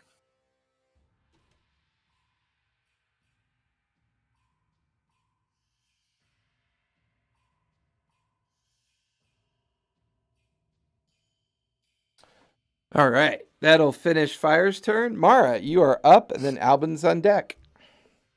So Fire just came up right behind me. Correct. I grab one of the devices out of her hand and throw it. I will say that Light is... it. Yeah, light it and throw it. Give me sleight of hand. Make sure you don't flub it. Oh God, I'm not great at that. Okay, 21. 21, no problem. You grab it, light it. That's your bonus action to do both those things. Go to hurl it. Give me a d20. Add your dex modifier to it. That's good. 15. 15. You watch as it hurls over, clips the rail, and tumbles off into the water. Go ahead and roll, what did I say, 8d6? Or 8. Yeah, go ahead and roll 8d6 fire damage. Okay, oh, that's good. 21. And you now have 3 of the containers left, or 4? 3. 4. 4. 4. We threw 2. We had 6. Gotcha. It was 30 damage. 30 damage. Once again, big plume and gout of water blows up. You watch as more creatures cartwheel away, body parts going off in different directions, the swarm seeming to lose more of its cohesion at this point. So that's your action and bonus action. You still have your move. How close am I to the swarm on deck? You're in base. You'd be considered in base with it. Oh, okay, so then I can't move anywhere. All right, I'll just hang out. Okay. That'll finish your turn. Albin is going to use the God's Fist to strike into the swarm again. That's going to be a 17. It's going to be 26 points of bludgeoning damage. That will be his turn. Asborn, you are up, and then Sam, you're on deck. I am going to use Destructive Wave at 6th level. And that is a con save 15. On who? On the wave. On the swarm? Yeah, on the swarm, not the wave. Okay. So here's your challenge. From where you are, you cannot see the swarm down below. The swarm is currently around and in front of you. So if you cast into it, any effect is also going to probably affect anybody near you as well, correct? Yes. How many of our people are going Well, to be hit by there's Mara and Fire behind you, but there are 2 deckhands in front of you, and maybe about 15 of the deep of the swarm of creatures in front of you as well. But there's at least 2 deckhands to your left and right directly in front of you that are kind of being covered by the swarm as the swarm is kind of like coming at you at the same time. I will use a Meta Magic Careful spell on those deckhands. Okay. So they'll need to make... You guys can take the damage. You'll be fine. Okay, go ahead and roll. You're doing it at what, 6th level? Yeah, 6th level. Okay. So it's a con save 15. That is a 12. That'll fail. Go ahead and roll for damage. Is That is 24 damage force, Okay. and then 5d6, 19 damage radiant. Nice. An extra d6 because they are vulnerable to radiant. Okay. Dude, those deckhands are dead. They take half damage. Plus 2 I was damage. in there as well. Yeah. Dead. You guys will be fine. No, Mara. I'm No, actually dead. Kill our people. no. Mara and Mara's fire. dead. No, Mara and fire are behind you, Asborn. No, it's a circle. Oh, it's a But circle. it comes out from where I hit. Yes. Well, yeah. So I'll need a con save from Mara, and I'll need a con save from fire. It doesn't matter if I save or not. I don't have enough hit points. You'll be fine. Stop Like I'm trying to kill actually our, dead. kill us. Stop trying to kill us. I can heal you later. It's fine. I can heal you on my next turn, Mara. Okay, so this brooch that I'm wearing, Okay. I have like the option to activate it. Is it automatic because I'm wearing it? You're attuned with it, so it will understand your condition and invoke based on you being attuned to it. I like don't have an option here. Okay, well then I have 1 hit point. Yep. So, fire, what'd you get for your con save? 16. So What was that- the save? 15. 15, so you pass. So you take half Half of damage. 45. So you take half of 45. You watch as this pulse of energy comes out from where Asborn as she stands. The entire front of the swarm just collapses under the effect. The back portion of the swarm has barely got enough kinetic energy left in it to make it over the edge of the ship. The swarm is getting weaker and weaker from this constant punishment and pummeling. However, Fire, you watch as Mara collapses like to the ground, and then there's a flare of light around her neck, a pulsing energy, and then you watch as her eyes open, but she is prone on the ground. So I don't know what it means, but I've released what is her name? Gwendolyn's breath. Is that what that's gonna do? That's right. What happened? Sorry, guys. Yeah. Maybe I shouldn't have done that. Well, yeah, because it's not an option. The whole point of the brooch is to understand. That's why I asked yeah, if it was an option. yeah, it just automatically happens when you fall to 0 hit points. All of you watch as this weird kind of bluish light pulses out from the now prone Mara. It courses out across the deck of the ship over the creatures. It barely gets up to where you are, Sam. Unfortunately, it doesn't reach you, Oswald. And Sam, you watch as this light kind of sticks to you, and you kind of watch it. Go ahead and roll 3d8 healing, please. Ooh, for all? Well, no, Mara, go ahead and roll 3d8. Oh, I'm rolling that. 3d8 healing. Okay. Yep. 16. 16. So everybody gets 16 hit points back, please, except Does that for include me as well? except for Oswald. Does Mara get it? No, Mara, you do not. The 1 point keeps you from dying, and then Gwendolyn's breath triggers and prevents your friends from dying as well. Oh, all right. I thought that was gonna be really bad, guys. I thought it was Did just too. gonna murk me, I honestly. was like, oh crap. Well, it turns out Gwendolyn's not great, so All right. Well, that whole story still has to play out.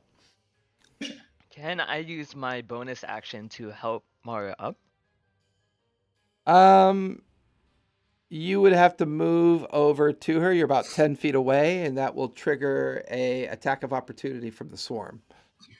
Oh, that's fine. Yeah, I'll do that. Okay. Yeah. Give me a dex save.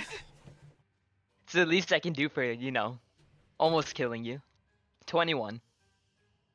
I think technically you did kill me. Technically, quote unquote. Yeah, and that'll only do that once a day, right? You take 10 points of slashing damage, halved to 5. Ooh, nice. Okay. Boy, these And then encounters I get will- exhausting when you're the storyteller, man. Got to keep getting up and down and kill these things moving. already. We're trying. All right, Sam, you are up, and then Oswald, you're on deck for round number 7. Banishment All right. is 10 rounds, right, son? Yeah, it's a minute. I believe so. It would normally be a minute. However, Of I course. Time use wizard. I Oh, use yeah. the meta magic To, known as extended spell, which allowed me to double it to 2 minutes. Okay, Yeah. good to know. So I will make that note so that I know 2 minute on the banishment. With that, Sam, what are you doing? You're up. So Pepper's been kind of circling up above. Yep. I want him to come down and land on Mara's shoulder to cast Cure Wounds. Okay, go for it. And I only have a 4th level slot open, so it will be 14 points. Thank you. Better Okay. than nothing. And then for my turn, may I wild shape? How many more are on the deck? Well, the only thing that's left on the deck is the swarm itself. There's maybe a couple dozen left at this point. It's definitely losing its cohesion. It's definitely looking like it's getting weaker. The constant explosions down below, the cannonade fire into the swarm, it's taking its toll on this swarm that's coming up and over. It's definitely diminished, and it's getting weaker. Okay. May I wild shape into a brown bear? Okay. It's bear time. It's bear time. And I would like to run down towards the swarm, and I want to try knocking some into the water. I don't necessarily want to claw them. I just want to knock them into the water. Bludgeon them in there. Give him a good old gut punch. Exactly. Oh my god, does he have a bear? He does. He better. And one So- of your eye Yeah. will be blue. Why do you think he made you a bear? Because he has it. And I assume that will definitely kill concentration, I believe. Oh yeah, my concentration is done. But Okay. the big guy's gone anyway, so I'm fine with that. Gotcha. Go ahead and give me an athletics check, please, for your bear form. As a bear. So let me pull up bear stats. Athletics is strength, right? Correct. Strength. Ooh, that's gross. I got a 7. 7. Lame. Yeah, you go lumbering over to the side and then down the stairwell. You slam into the swarm, and as you slam into the swarm, a couple of the creatures kind of like get pushed back from the effect of you hitting them. But the swarm, this part of the swarm that you ran into is pretty resistant. It's still kind of cohesive here, kind of preventing you from being able to kind of shove them off the deck of the ship. Well, I guess I'll just I wait mean, until my it next turn. sounded really cool. I'm not going to lie. That was It awesome. did sound cool, and then the dice ruin it for me every time. Yes. It looked really cool seeing a bear running across too. So I mean, you have that. So Got that we are going at for the me. top of the 7th round. Oswald, from your position, you can watch this entire thing play out. You can see where Fire and Mara have gotten a hold of those vermin devices and have lobbed them over to the side of the ship. Tobias had launched another cannonade into the side of the swarm. You watched as Albin and Mara and Sam all contribute to this fight. A few of the deckhands are still on their feet. The swarm definitely looks weaker. It definitely looks like it's losing its cohesion. This combination of constant attack on it seems to be having a significant effect. Then let's do it again. Alright, I'm going to aim Uh-oh. down at the swarm. Okay. What are we aiming? A 4th level fireball. Okay. Deck save, correct? In the water or on the deck? In the water. I'm gonna hit the ship. Don't. What do you think I am, dumb? I rolled a Like the ship. 4 for their deck save, so go ahead and roll damage. Nice.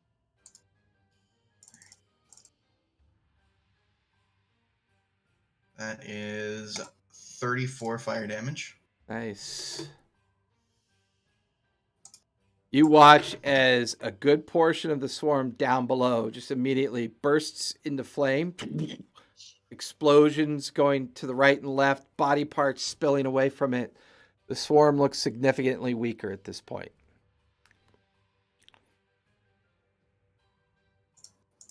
As they should. Don't mess with my fat ass. Anything else you want to do there, Oswald? Nah, I'm good. Good? All right. With that will Actually, is... you know what? No, let's just go. Actually, no, I don't have that anymore. Never mind. I'm good.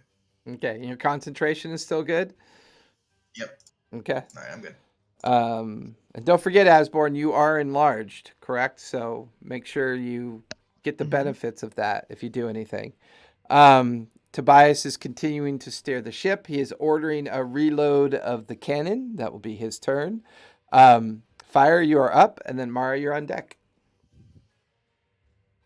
Swarm is still there? Yes, but much diminished and weakened. Not as many of them on the deck of the ship at this point. Okay. I'll do Toll the Dead at the swarm. What's the save on that? 16. Wisdom. Okay.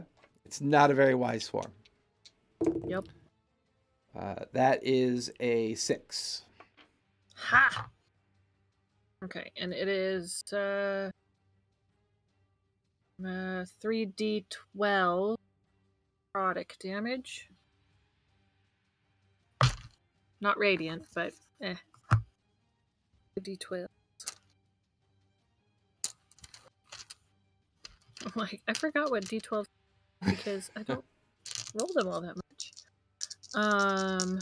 Okay. Yep, 3d12. Well, you don't have opposable thumbs, so... I don't have opposable thumbs. Yeah, you're As a cat. a kitty cat. Oh, right. Yeah. 10, 18, and 7 is 25? 25 points. 25. You managed to clear some of the swarm off the deck. Okay, and then can I smack it with my spiritual weapon? I probably should have healed Mara. Mara, you probably have a potion. I think I do. Go ahead and bonus action spiritual weapon strike. Bonus action spiritual weapon is Yep. hit. A 13 and 8 is 21. Okay, that'll hit. Roll for damage. 8. 5 plus 4 is 9. 9 points of bludgeoning or force damage. Okay. And yeah. Movement. I'm probably fine where I'm. Okay. Keep where you're at. Mara, Yep. you are up, and then Albin's on deck.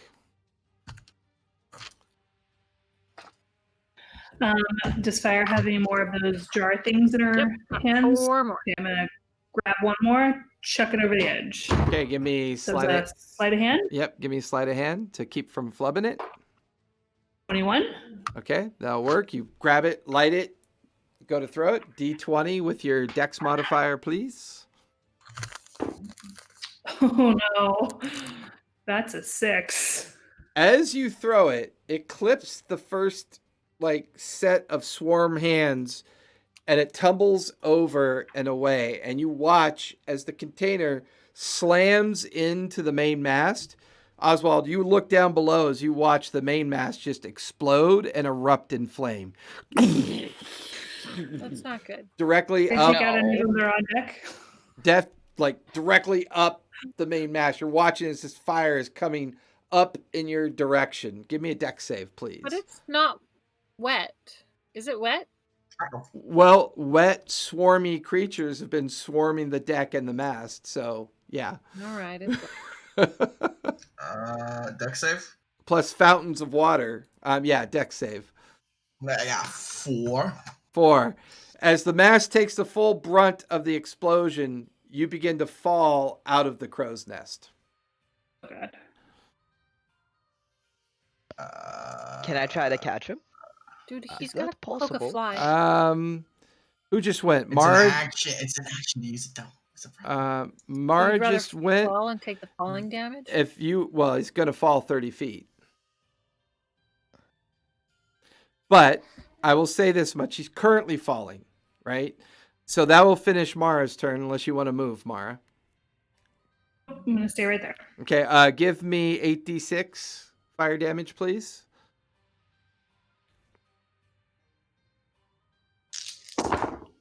Um, 17, 20, 28. Okay, so more of the swarm is cleared out. However, the mast remains partially on fire from the explosion, and Oswald is currently falling. Asborn, or Albin's going to go. He is going to use. He still has that spell up. He's going to use that again. He will hit again. Do 12 points of bludgeoning. That will be Albin's turn.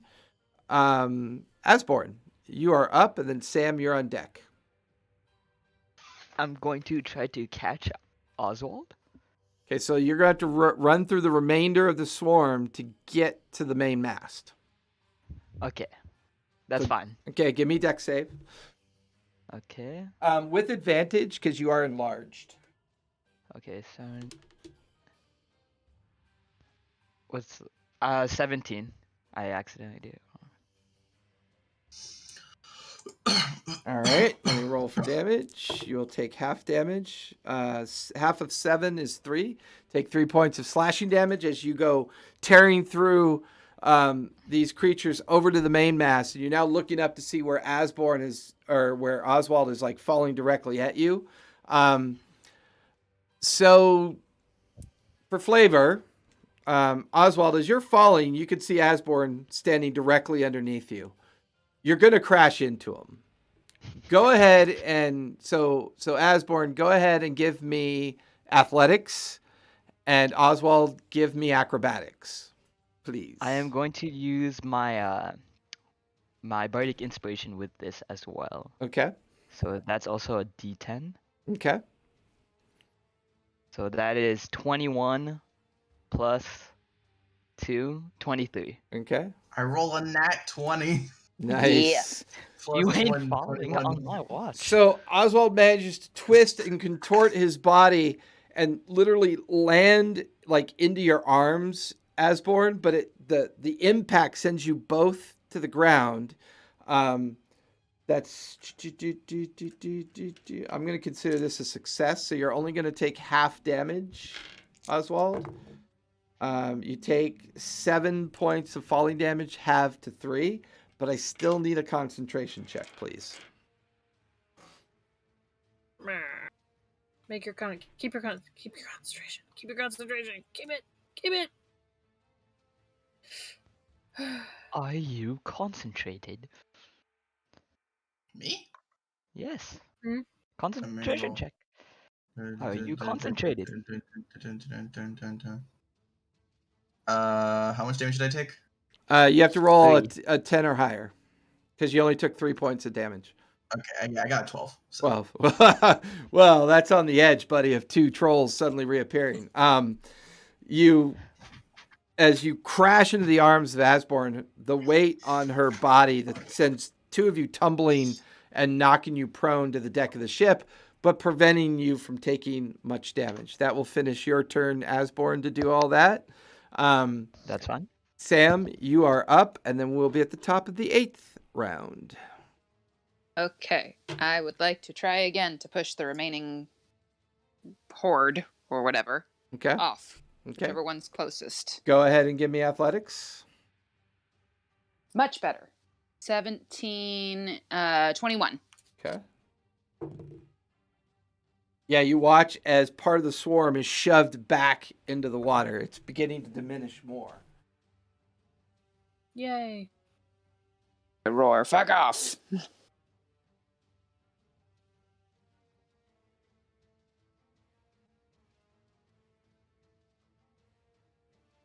At this point, most of the swarm seems to have been shoved off the main deck of the ship. There are a few lingering creatures on the deck. Anything else you want to do, Sam? I'm just hanging tight until. Does anybody need healing? Are we good? Mara, I mean, Mara, you- I'm like in the teens, so. am I still able to use Pepper to heal even though I'm in wild shape? No, because you're a bear. Because I'm a bear, so no. So No, I'm just you're a gonna hang bear. tight. Okay. Pepper's just like circling up above, waiting for more instructions. Directions. Yeah. Yeah, I don't think you can do the verbal and the shape. The Correct. telepathic. You still have to do the verbal and the somatic components to cast through your familiar. Yeah. Gotcha. So that will finish Sam's turn. Top of the order, Oswald. You are lying on the ground in the arms of Asborn. You are prone, but you manage to maintain concentration on the banishment spell, so the trolls do not reappear. What would you like to do? There's some remnants of the swarm on either side of you.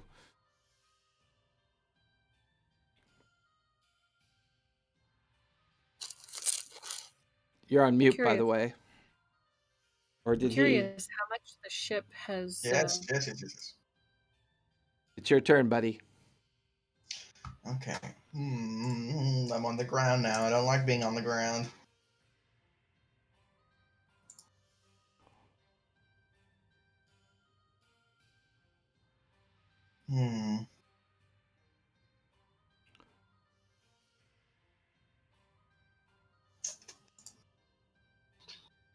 Tobias is going to be so mad that his ship caught on fire.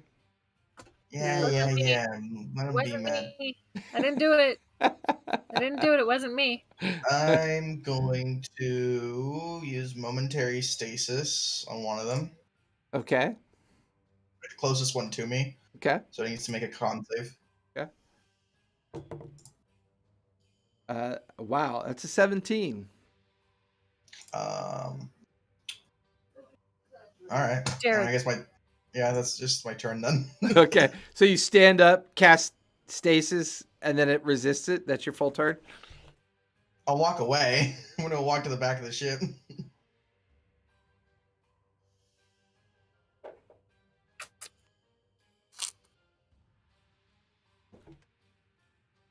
All right. That'll finish Oswald's turn. The swarm. Well, not much it can do. It is actually the remaining swarm is mostly near you, Sam, as the swarm begins to come after you at this point. I need you to make a dex save, please. Okay. Dex save. Nope. 5. Okay. You will take 12 points of slashing damage as the swarm is now focused on you.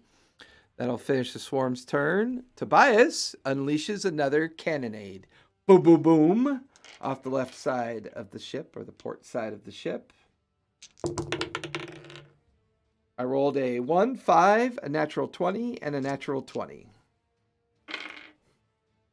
You guys watch as the missing Tobias, well, he was here.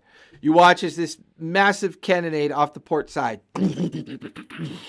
tears into the remaining swarm that was part in the water, part trying to crawl up onto the ship. It would seem that the majority of the swarm has been dispatched and is no longer cohesive.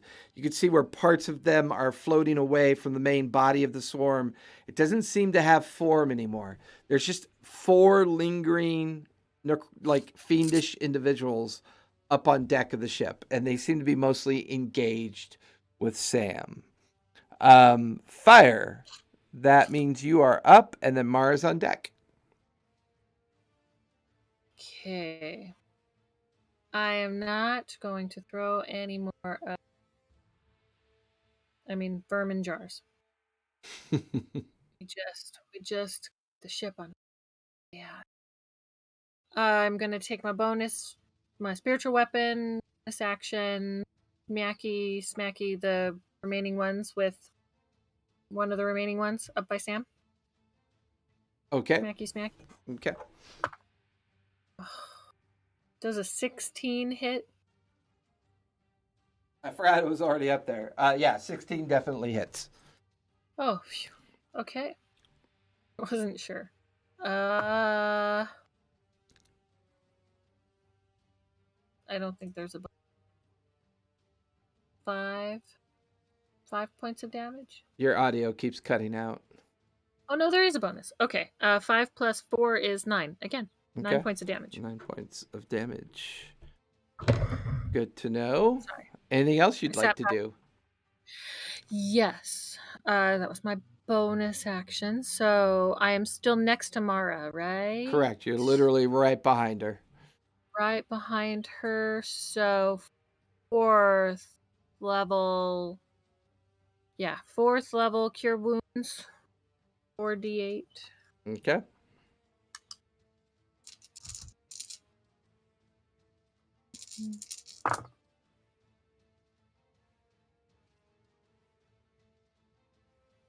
So Nice profile shot there, Mittens. 31, 36 points of damage. Or, I mean, healing. Dang, thank you. 36 points of healing. Okay, it's good to have that life cleric Feeling on the better. ship. Yep. All right. That will finish your turn, Fire, unless you want to move. That is... I don't think there's anywhere I need to move to, so I'm going to stay right there. Okay. That brings us to Mara. Mara, you are up, and you're feeling much better. Between all the healing effects that you've been absorbing, your wounds are pretty much mostly healed. You definitely have got that energy back. All right. Can I engage the closest creature thing? Sure. They are undead, we decided. Yeah, but not like true undead. They're fiendish constructs. They bear a similar resemblance to the creatures that you fought in Port Zoom. Okay, but they're fiend. They're fiendish constructs. Okay. All right. So I'm going to take 2 swipes. Okay. Be a not natural 20 and a 18. Both will hit. Go ahead and roll for damage. Okay.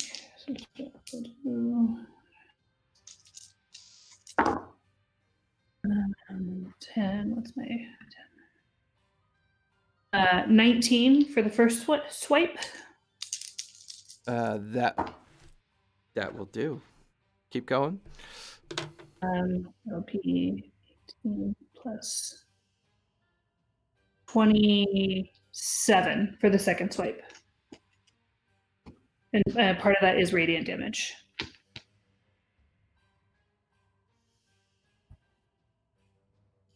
You managed to cut down 2 of the zombified creatures, these fiendish constructs. You just hack into one. The momentum takes you forward. You hack into another one. The 2 creatures collapse to the ground. Currently, that leaves 2 of these fiendish constructs remaining on deck. Are either of them in base with me? No, they are not. All right, I'm going to go over close-ish to the fire that I started. That will put you in base with them. Oh, then never mind. I won't do that. Okay. I will stay where I am. Okay, that'll finish your turn. Albin will go next. He is going to use manipulation on the hand. So that is athletics, and that will do it.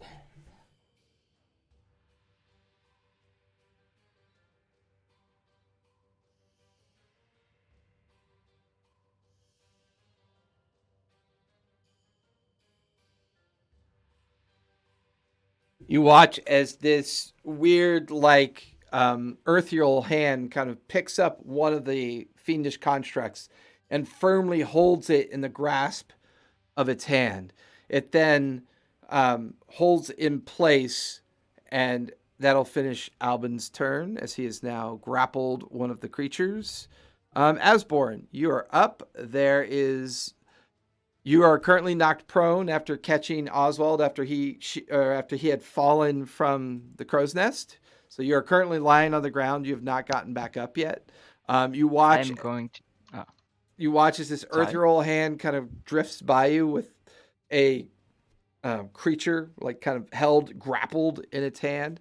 There is one creature left in base with Sam in her bear form. What would you like to do? I am going to try to get up and help Sam Okay. with my maul.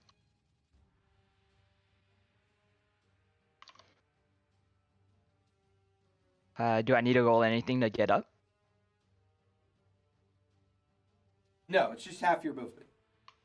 Probably just have to push Oswald off. Yeah, it's just half your movement to get up. Just half my movement? Yeah, Okay, so you I'll have use, your movement to get up, and then you move towards the last creature that's currently in base with Sam. Go ahead and roll for attack. Don't forget, you're still enlarged. Yes, so I have advantage, and I do 1 extra d4. Go for it. Okay, I rolled a 22. You too, nice. That'll definitely hit. Roll for damage. Okay, that is 14, and then 1d4. That is 15 damage. So, Sam, as you turn to face the last of this fiendish construct, you're about to lurch at it, and you watch as this massive maul just turns it into meat and pulp onto the ground. It would appear you guys have cleared the deck. Nice. Nice.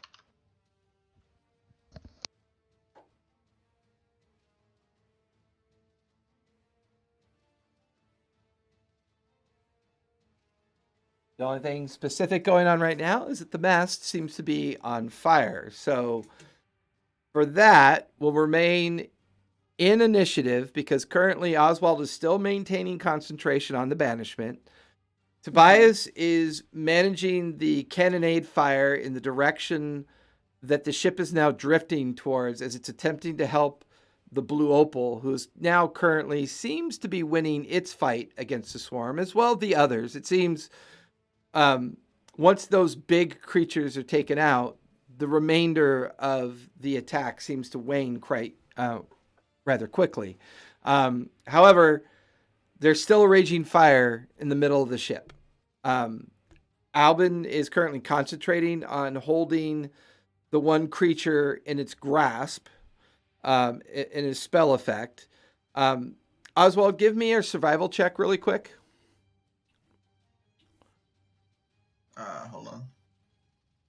Don't throw water on it. Don't throw water on it. Okay, good. Thank you, Tess. I'm glad you said that. 15. 15. You realize that the rate that Tobias is holding the ship, when your banishment concludes, it'll leave those sea trolls far behind. They will not reappear on the deck of the ship. They will reappear in the space where the deck of the ship was. So there's a good chance at the end of another minute or so, that's where they'll reappear, and they'll probably fall back into the sea. Okay, so we good then.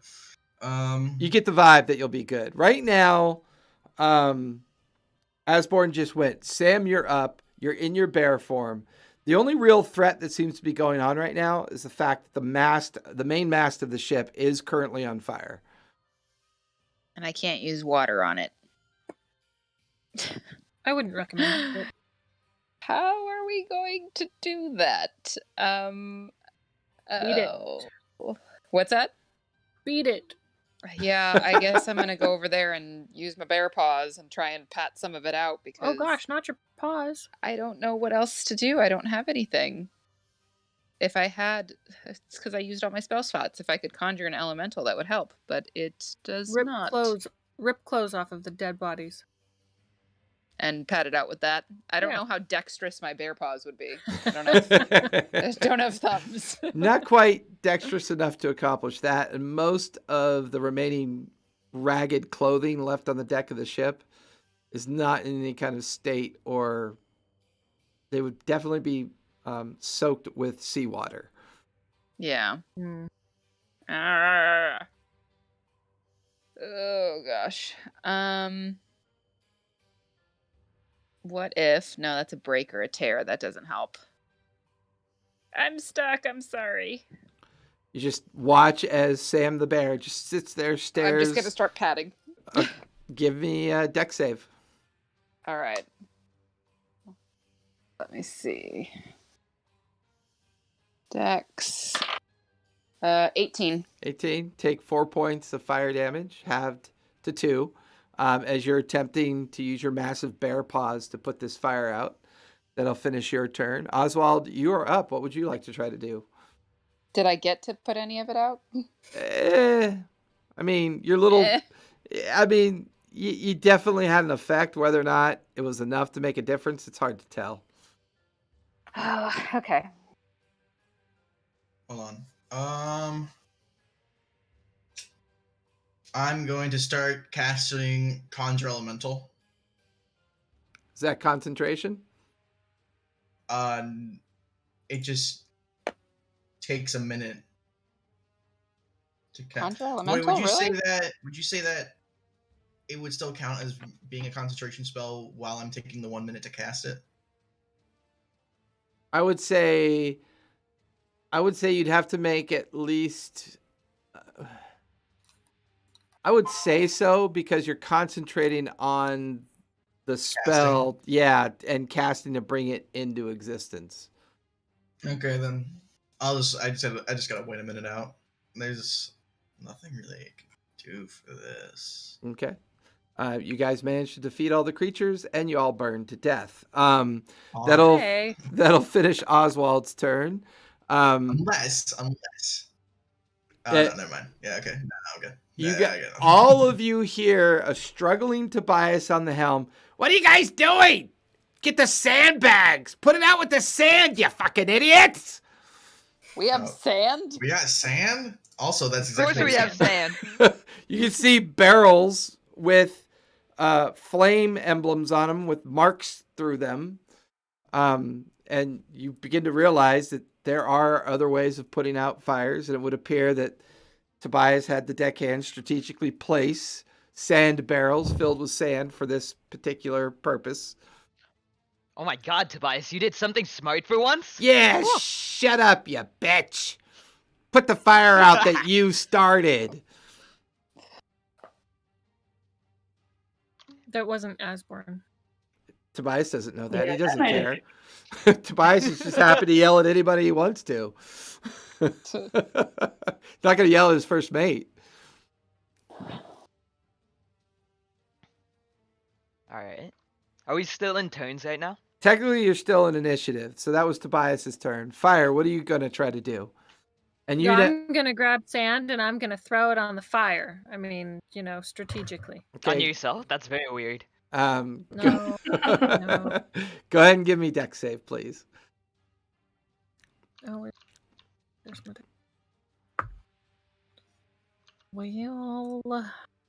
Well, 14. 14. You manage to pick up 2 of the buckets of sand. You bring them over and you toss them onto the fire. You take 2 points of burning damage as the flames kind of kick back at you. But you definitely put out some of the fire. It's still going, but you definitely had an effect with the sand. Okay. That brings us to Mara. Mara, you are up.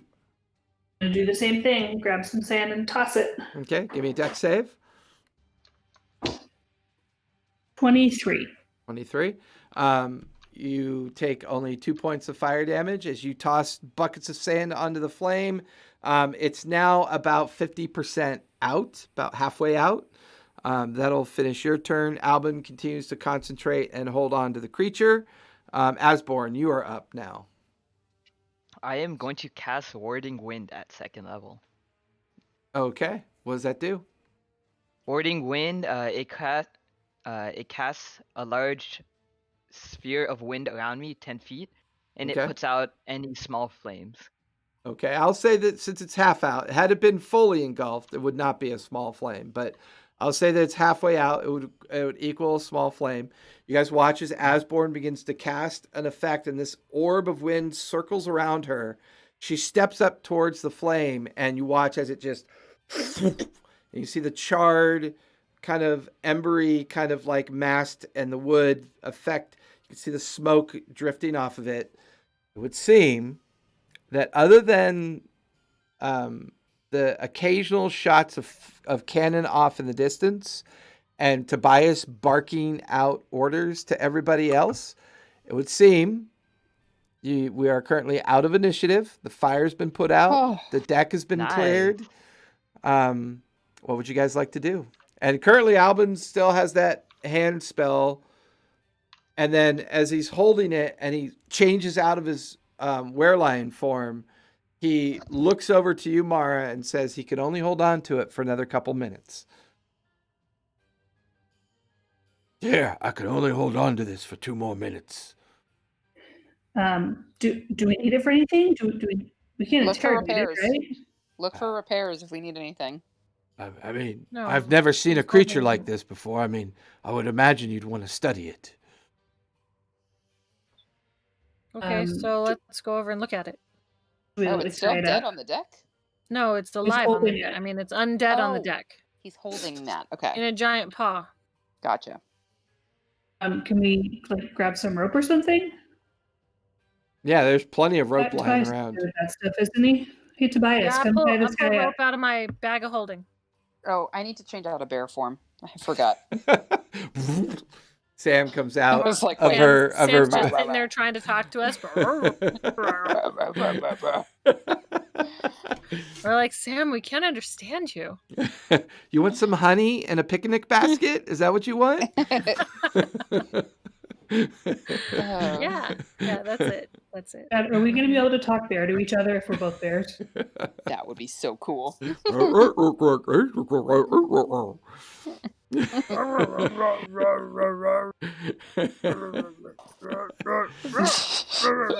So who's checking out the creature that's being held by Albin at this point? I will attempt to Tobias tie it up. Okay, that'll work too. I Tobias want is to look at it. Tobias is fully Tobias is engaged. helming the ship. He's helming the ship and trying to control the cannonade fires that are making their shots at the other creatures at the other ships. So he's in a pitched kind of like exchange and steering and piloting. For all intents and purposes, he's not going to be able to interact with you guys. Okay. I'm really bad at tying knots, so does someone else want to? I'm gonna try. I'm gonna tie a knot. Okay, give Sleight me of hand, right? sleight of hand with advantage because it's currently restrained in this Okay, massive sleight of hand. spiritual hand. Okay. Glad I had advantage. 15 plus 3, 18. 18. You do a pretty good job of binding its feet. Its like head is thrashing and trying to gnash its teeth in your direction of your hands and fingers, but you manage to bind its hands and feet together while it's held. At the last minute, the spell dissipates and the creature falls to the ground, bound and unable to move at this point. I'm gonna boop it on the head with my mace. Wait, Not wait, hitting Don't it, kill it. not killing it. Just I'm not hitting it. I'm just boop. You know, I am daunting it. You roll with advantage. It's an auto crit. No. Not to try and do any damage. Okay, well, consider it unarmed damage at the very least. As you take the mace out and you kind of smack it on its forehead, it's like... No, that's kill. I told you. Booping it. It's more taunting it, like I do to Preston. Oh, okay. Its teeth are gnashing and it's... Attempted to use any language at this point? Give me a intelligence check, please. Add your intelligence Did it modifier. sound like Super it's intelligent. talking? 12. It sounds like it sounds feral. It doesn't sound like a language as far as you can tell. But it's definitely very frenzied and kind of fanatical in its behavior. Okay. So these guys have like something to do with the pet, but I don't know what. I don't know what the connection is. Could I do a nature check? Go for it. Okay. Let me see. Dirty 20. Dirty 20. realizing that these are kind of similar, but their mutation seems slightly deviant from what you remember in Port Zune. They seem to be humanoid in appearance, but they've been mutated. They've been deformed, and you could see where gills are forming underneath its chin. So it does seem to have the ability to breathe underwater. You can see little nodules running up the back of the neck and down across the ribs. But the lower half of the creature is made up of tattered, breech pants, and it's wearing a single sandal on one foot. So the lower half seems to be more humanoid in appearance, almost like this thing was going through a transformation. I share that with them. Okay.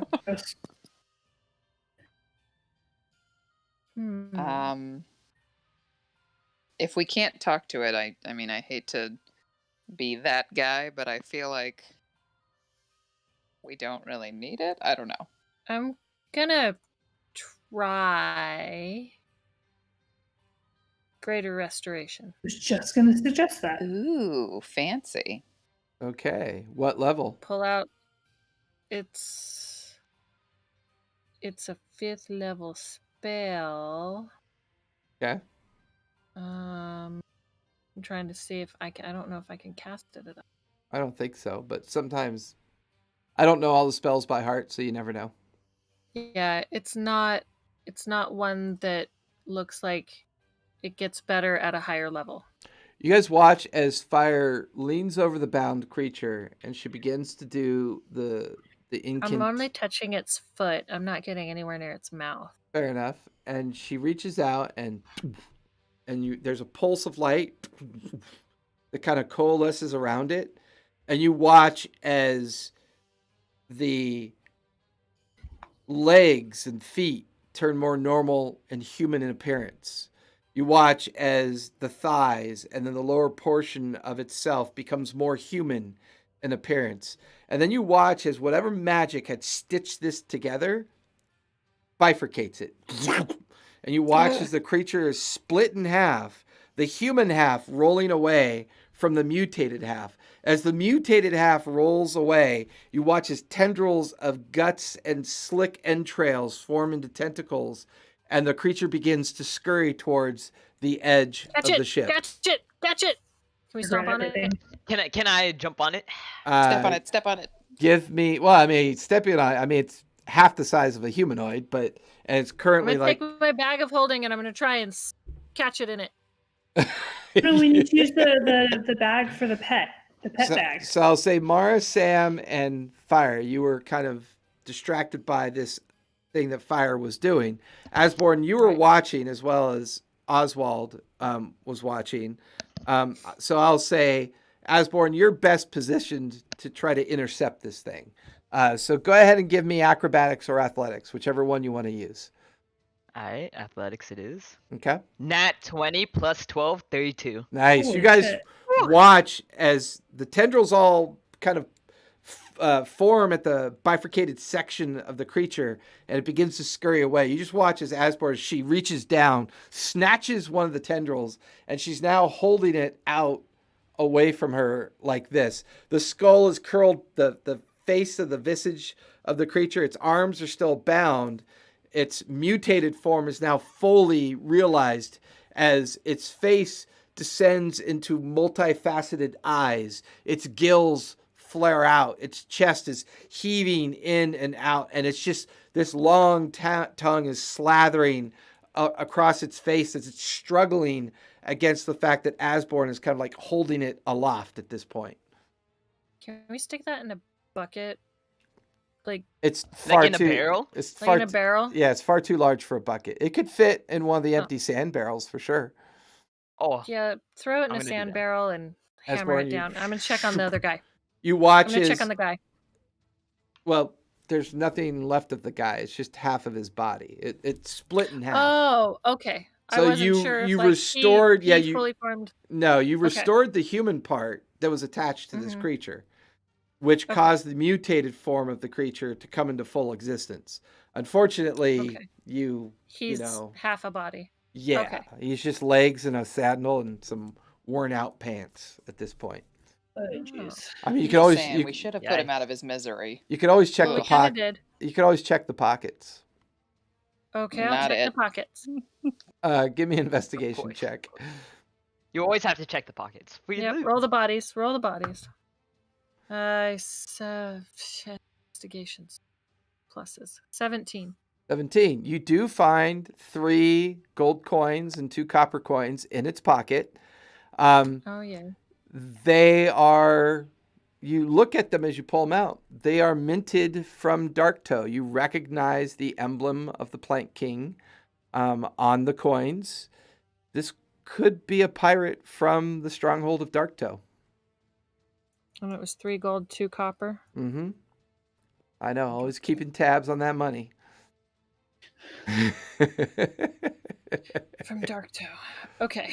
You We guys already hear headed to Darktoe? Is that where we're going? that's the direction. That's kind of the direction you were going. I mean, Captain Alabaster had you going out to the deepest point of the Lucidian Sea, and then supposed to be backtracking towards Darktoe. There was some other areas that he wanted to check first before heading directly towards Darktoe at this point. You guys can hear the frantic hammering of 2 deckhands putting a heavy oaken lid onto the barrel, being kind of managed by Asborn.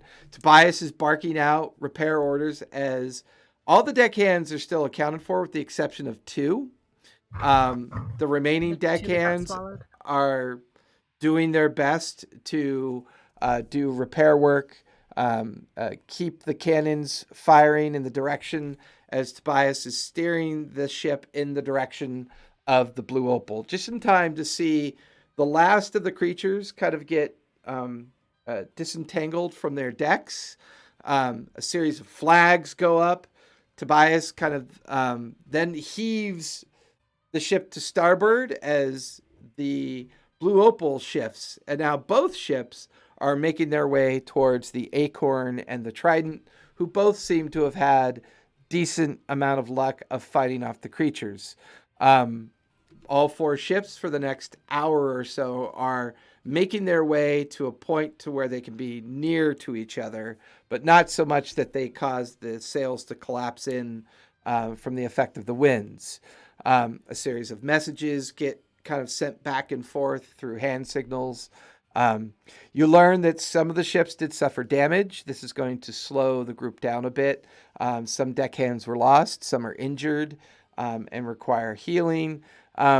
Most of the ships will remain very busy making repairs and recovering from this encounter. However, for you guys, you now have a creature encased in a wooden barrel that was originally filled with sand. It's drifted out of early morning into almost afternoon as this engagement swirled during the early morning hours. I'll say if you want, you can take the effects of a short rest if you choose to. I'm okay with that. It's now early afternoon. You seem to have beaten these creatures off as best as you can. What would you all like to do?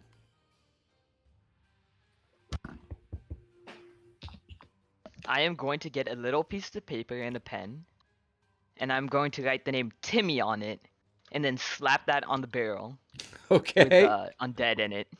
fair enough. So we're naming him Timmy. His name's now Timmy.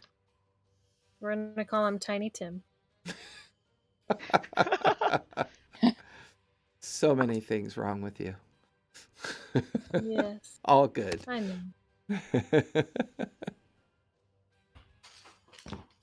The afternoon's yours. I mean, Tobias is pretty much busy handling most of the requirements of the ship, freeing you Do guys we need? to do what you need to Oh, do. go ahead. Yeah, pretty much freeing you guys to have the afternoon to yourselves at this point. Well, I definitely take a nap. Yeah. Okay, so Same whoever here. whoever wants to take the effect of a short rest, feel free. That's what We'll- I'm doing. Yeah, we'll say that I that's took a short rest. okay.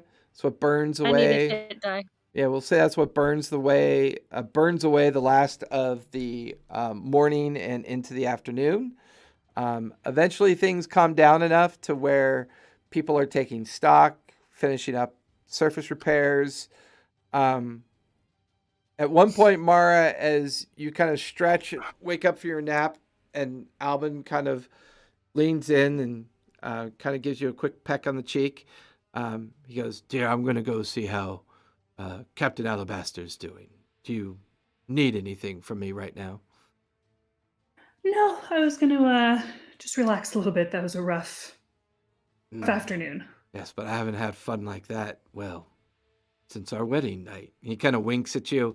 He twists his ring and he lurches up into the air and begins to fly in the direction of the blue opal at this point. Oh man, I want to ring a fly. He just watches, Fire's watching him fly over to the blue opal. I gave away my cloak of fly. Oh,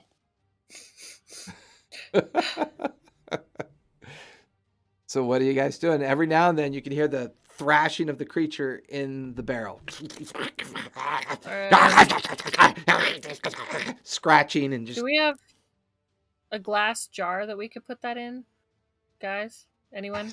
We have a glass How jar? big do you think this thing is, I- Fire? the thing is pretty Okay. big. It's half a big, like- person. A really big jar, like a. I mean, we got a Don't have a barrel. really big jar. We need a really big glass, like a glass cage or something. Well, I so that we don't can think I see could- it and it can't get away. I don't think I could even make that. I'm sorry. I just don't want to. That was a fun noise. Pretty much what it sounds like. It's my cat trying to get in. I didn't know if you could hear that. That's pretty much what it sounds like in the Pretty much barrel. what it sounds like. Okay. Hmm. There you go. Yeah. That cat's hired.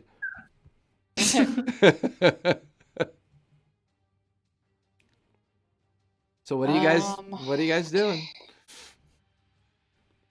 Have anything that would interrogate that creature?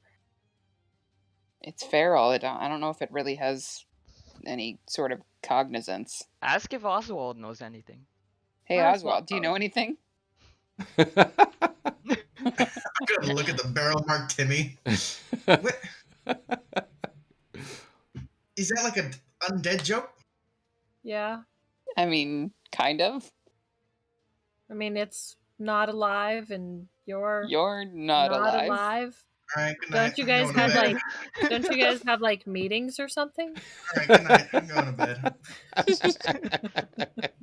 You guys just watch as Oswald heads towards the hall leading down into the cabin's quarters.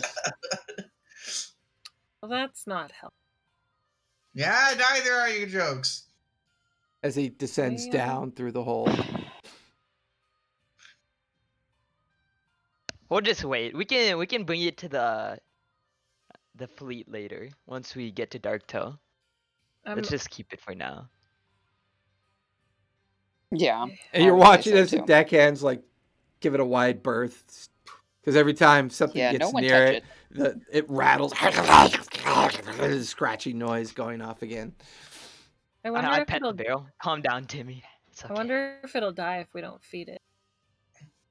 That is. But it's already dead. It's dead, yeah. Do you have to feed dead things? Sometimes Oswald eats. Does he? Have you guys Me too? determined it's dead? Have we ever seen Oswald eat? He's Yeah, drunk. We've seen Oswald. We've seen him drink, but has he eaten? We've don't know, seen to be Oswald honest. eat. He's a mystery, that's for sure. Well, I don't know if mystery is the right word.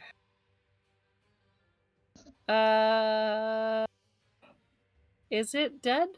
I mean, undead?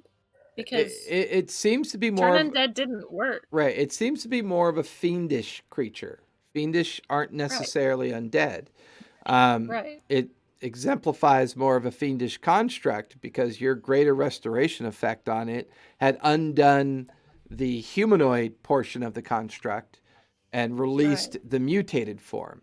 So it's So- definitely not undead. It's not undead. So what I'm getting from that is Oswald is fiendish. Okay. Oswald is fiendish. We may have to banish Oswald. I'm not there to speed it, but I still will. All right. So, y'all want to open this What do you thing want me to? up? I don't you want- know. You want to open it? What do you want to do with it? I want to kill it, but Oh, so if now we're not gonna kill it. get any- No, It's like I love watching. to Kill kill it. Timmy? It's Not like saying we're going to. it's like watching a cat play with a dead squirrel. I mean, it's got tentacles. It looks like string. I my just God. feel like it's not something that should be out in the world, and we should just kill it. Can't we just like store it down below for a while and then deal with it later? If Unless you it want gets to. out and ooh, we could put it. No, it's not big enough to go in one of those iron lock boxes, huh? I mean, Those are the gone iron anyway. box. Did we? Did they? No. Are you we talking took about the ones stuff that out we of them. made? Yeah, Oh, okay. I was thinking the one the guy was in. those weren't iron. I didn't. Good idea. And they were trapped. Those ones are gone. The 3 from Bartholomew. Yeah, Yes. those are gone. So those are But back. the iron lock boxes that we made on Qualish's ship. Does it look like he'd So- fit in one of those? Actually, his give me an insight check. He might. Oh, I dropped my dice. Of course, you dropped him. You're supposed to roll him. I know, but it like flung over. My insight is. Oh, insight? This character has good insight. 19. This character of your 24 characters, yes. Shush. You get the feeling that it would definitely fit. I'll say, Sam, what'd you get on your nature check? 15? No, it was a dirty 20. Oh, that's right. It was a dirty 20. Give me an insight as well, but with advantage. Ooh, I love advantage. All right. Let's do that. I got 2 10s, but so I got 11. 11. Believe it or not, the DC was a 10 because this would have struck you more particular than anybody else. As Oswald, not enjoying the joke, has disappeared down below deck, as everybody else is kind of having this conversation, it's when Fire mentions Qualish's name that kind of triggers your reaction a little bit.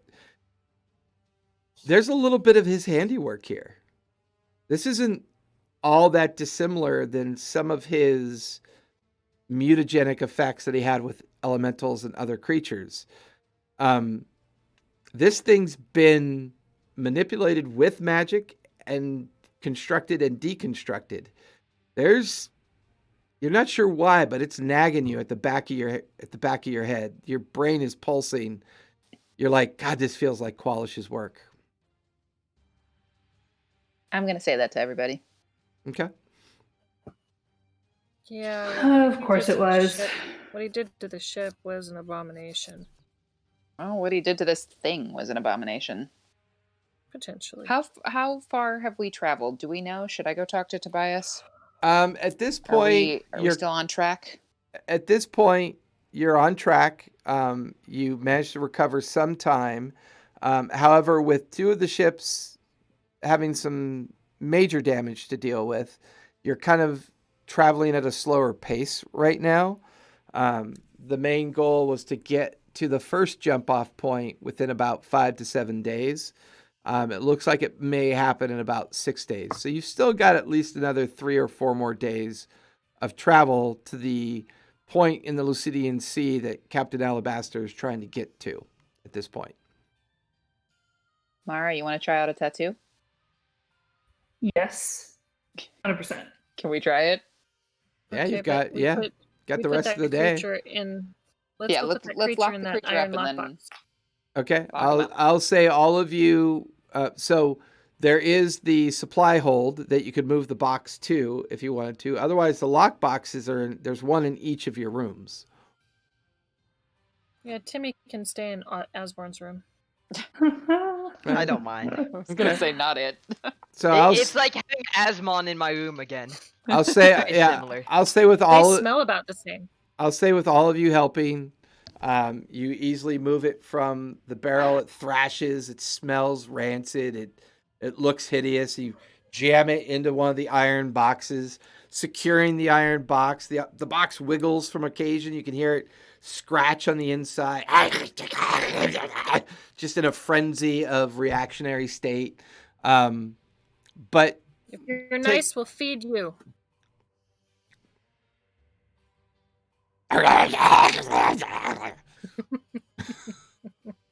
Kick the box. Ow. So with that consumes most of the afternoon. Oswald has kind of slipped off into a series of naps and wakefulness, and then naps and wakefulness. It seems that particular encounter took a bit out of him. Mara and Sam, what are you attempting to do with the tattoos at this point? So Albin made me the tattoo ink. Correct. So I have one that could make a token healing. Yep. So I just want to tattoo it. Where would you like it, Mara? It should probably be within easy reach so that you can set it off. So I followed and I'm watching. And does that stay on after you wild shape? I don't honestly know. It would remain. It'll remain. Nice. Wow. I'm gonna put it on the inside of my forearm. All right. Non-dominant hand. Okay. Do you have to touch it? In my dominant activate hand. it? Just kidding. My dominant hand. So go ahead and give me a sleight of hand check. Okay. What happens if you cut yourself through it with your sword doing a blood? 19. 19. That's why I'm gonna put it in my sword. I got a 20, but I have a -1 on sleight of hand. Got you. You should not be tattooing So I people. I did get a natural 20, though. Yeah, that's pretty good, actually. What are you trying to draw? What's the shape you're taking? We had said previously that it was like an animated tattoo. So it was an open hand that closes. Yep. So the hand will open and close. And then when she smacks it, it gives her 1d6 plus her con. Correct. So you go ahead and give me performance with advantage now. Okay. Performance with advantage. Good, because I needed that advantage. 15. 15. You do a pretty good job of mimicking and doing it. And when you're done, the ink kind of swirls into the skin. It kind of pulses out slightly, and there's now this animated tattoo swirling on the inside forearm of a hand sitting there swirling, waiting to release its magic. Yay, it Color is it? worked. Sweet. So It just be careful. It appears to have worked, yeah. Nice. And did we make enough tattoo ink for more or just one? I'm not going to do another one right now, but just for I future believe each one he gave you was good for one application. reference. Each one he gave me, we only made one. Oh, no, I'm sorry. 3 apps. So the one you made one that was good for 3 applications. My bad. 3 apps. Okay. Yep. And the only one that we've done is just the token healing. So Correct. That seems to be the easiest one to do so far. okay. You said 1d6 plus my con. 1d6 plus your con. Your con modifier.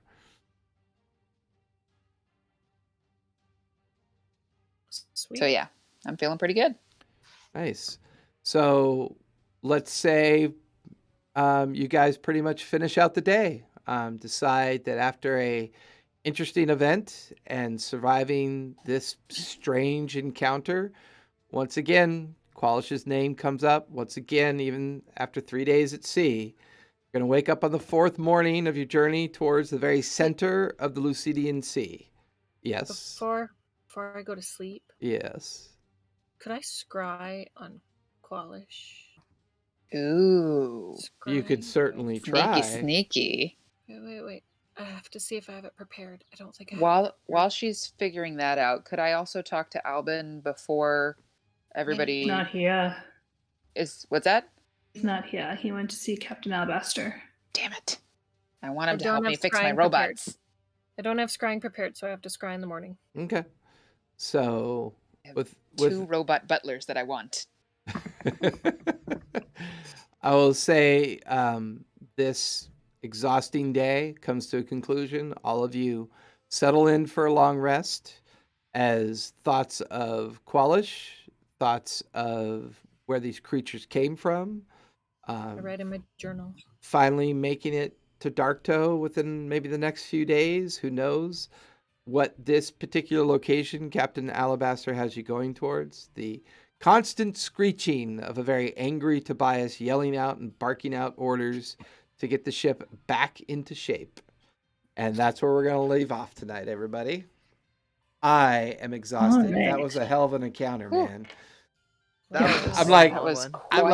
I'm like quite the sweaty. battle. I'm like sweaty. Hang out Yeah. with me for a sec. I wanna check something really quick before I let Thanks, you all guys. go. But I do want to thank everybody for joining us tonight. I think it was a fun session. These sessions can get exhausting from time to time, but that's kind of the fun of the adventure of it. So we do thank you all for joining us. And with that, I am going to. Yeah, it's not going to work. I've got to figure out how to. I need a moderator for that. That's fine. But with that, everybody, thank you for joining us. Drop into our Discord, check out the About Us, learn more about us, come and join our other games. We have lots of games going on, both online. Hopefully, COVID will be over. Well, COVID's technically never going to be over, but when we're in a post-vaccinated, post-COVID under control situation, we will be having live in studio games once again. But until then, thanks everybody for joining, and we will talk to you all next time. Thanks everybody. Bye. And we are out. Yay.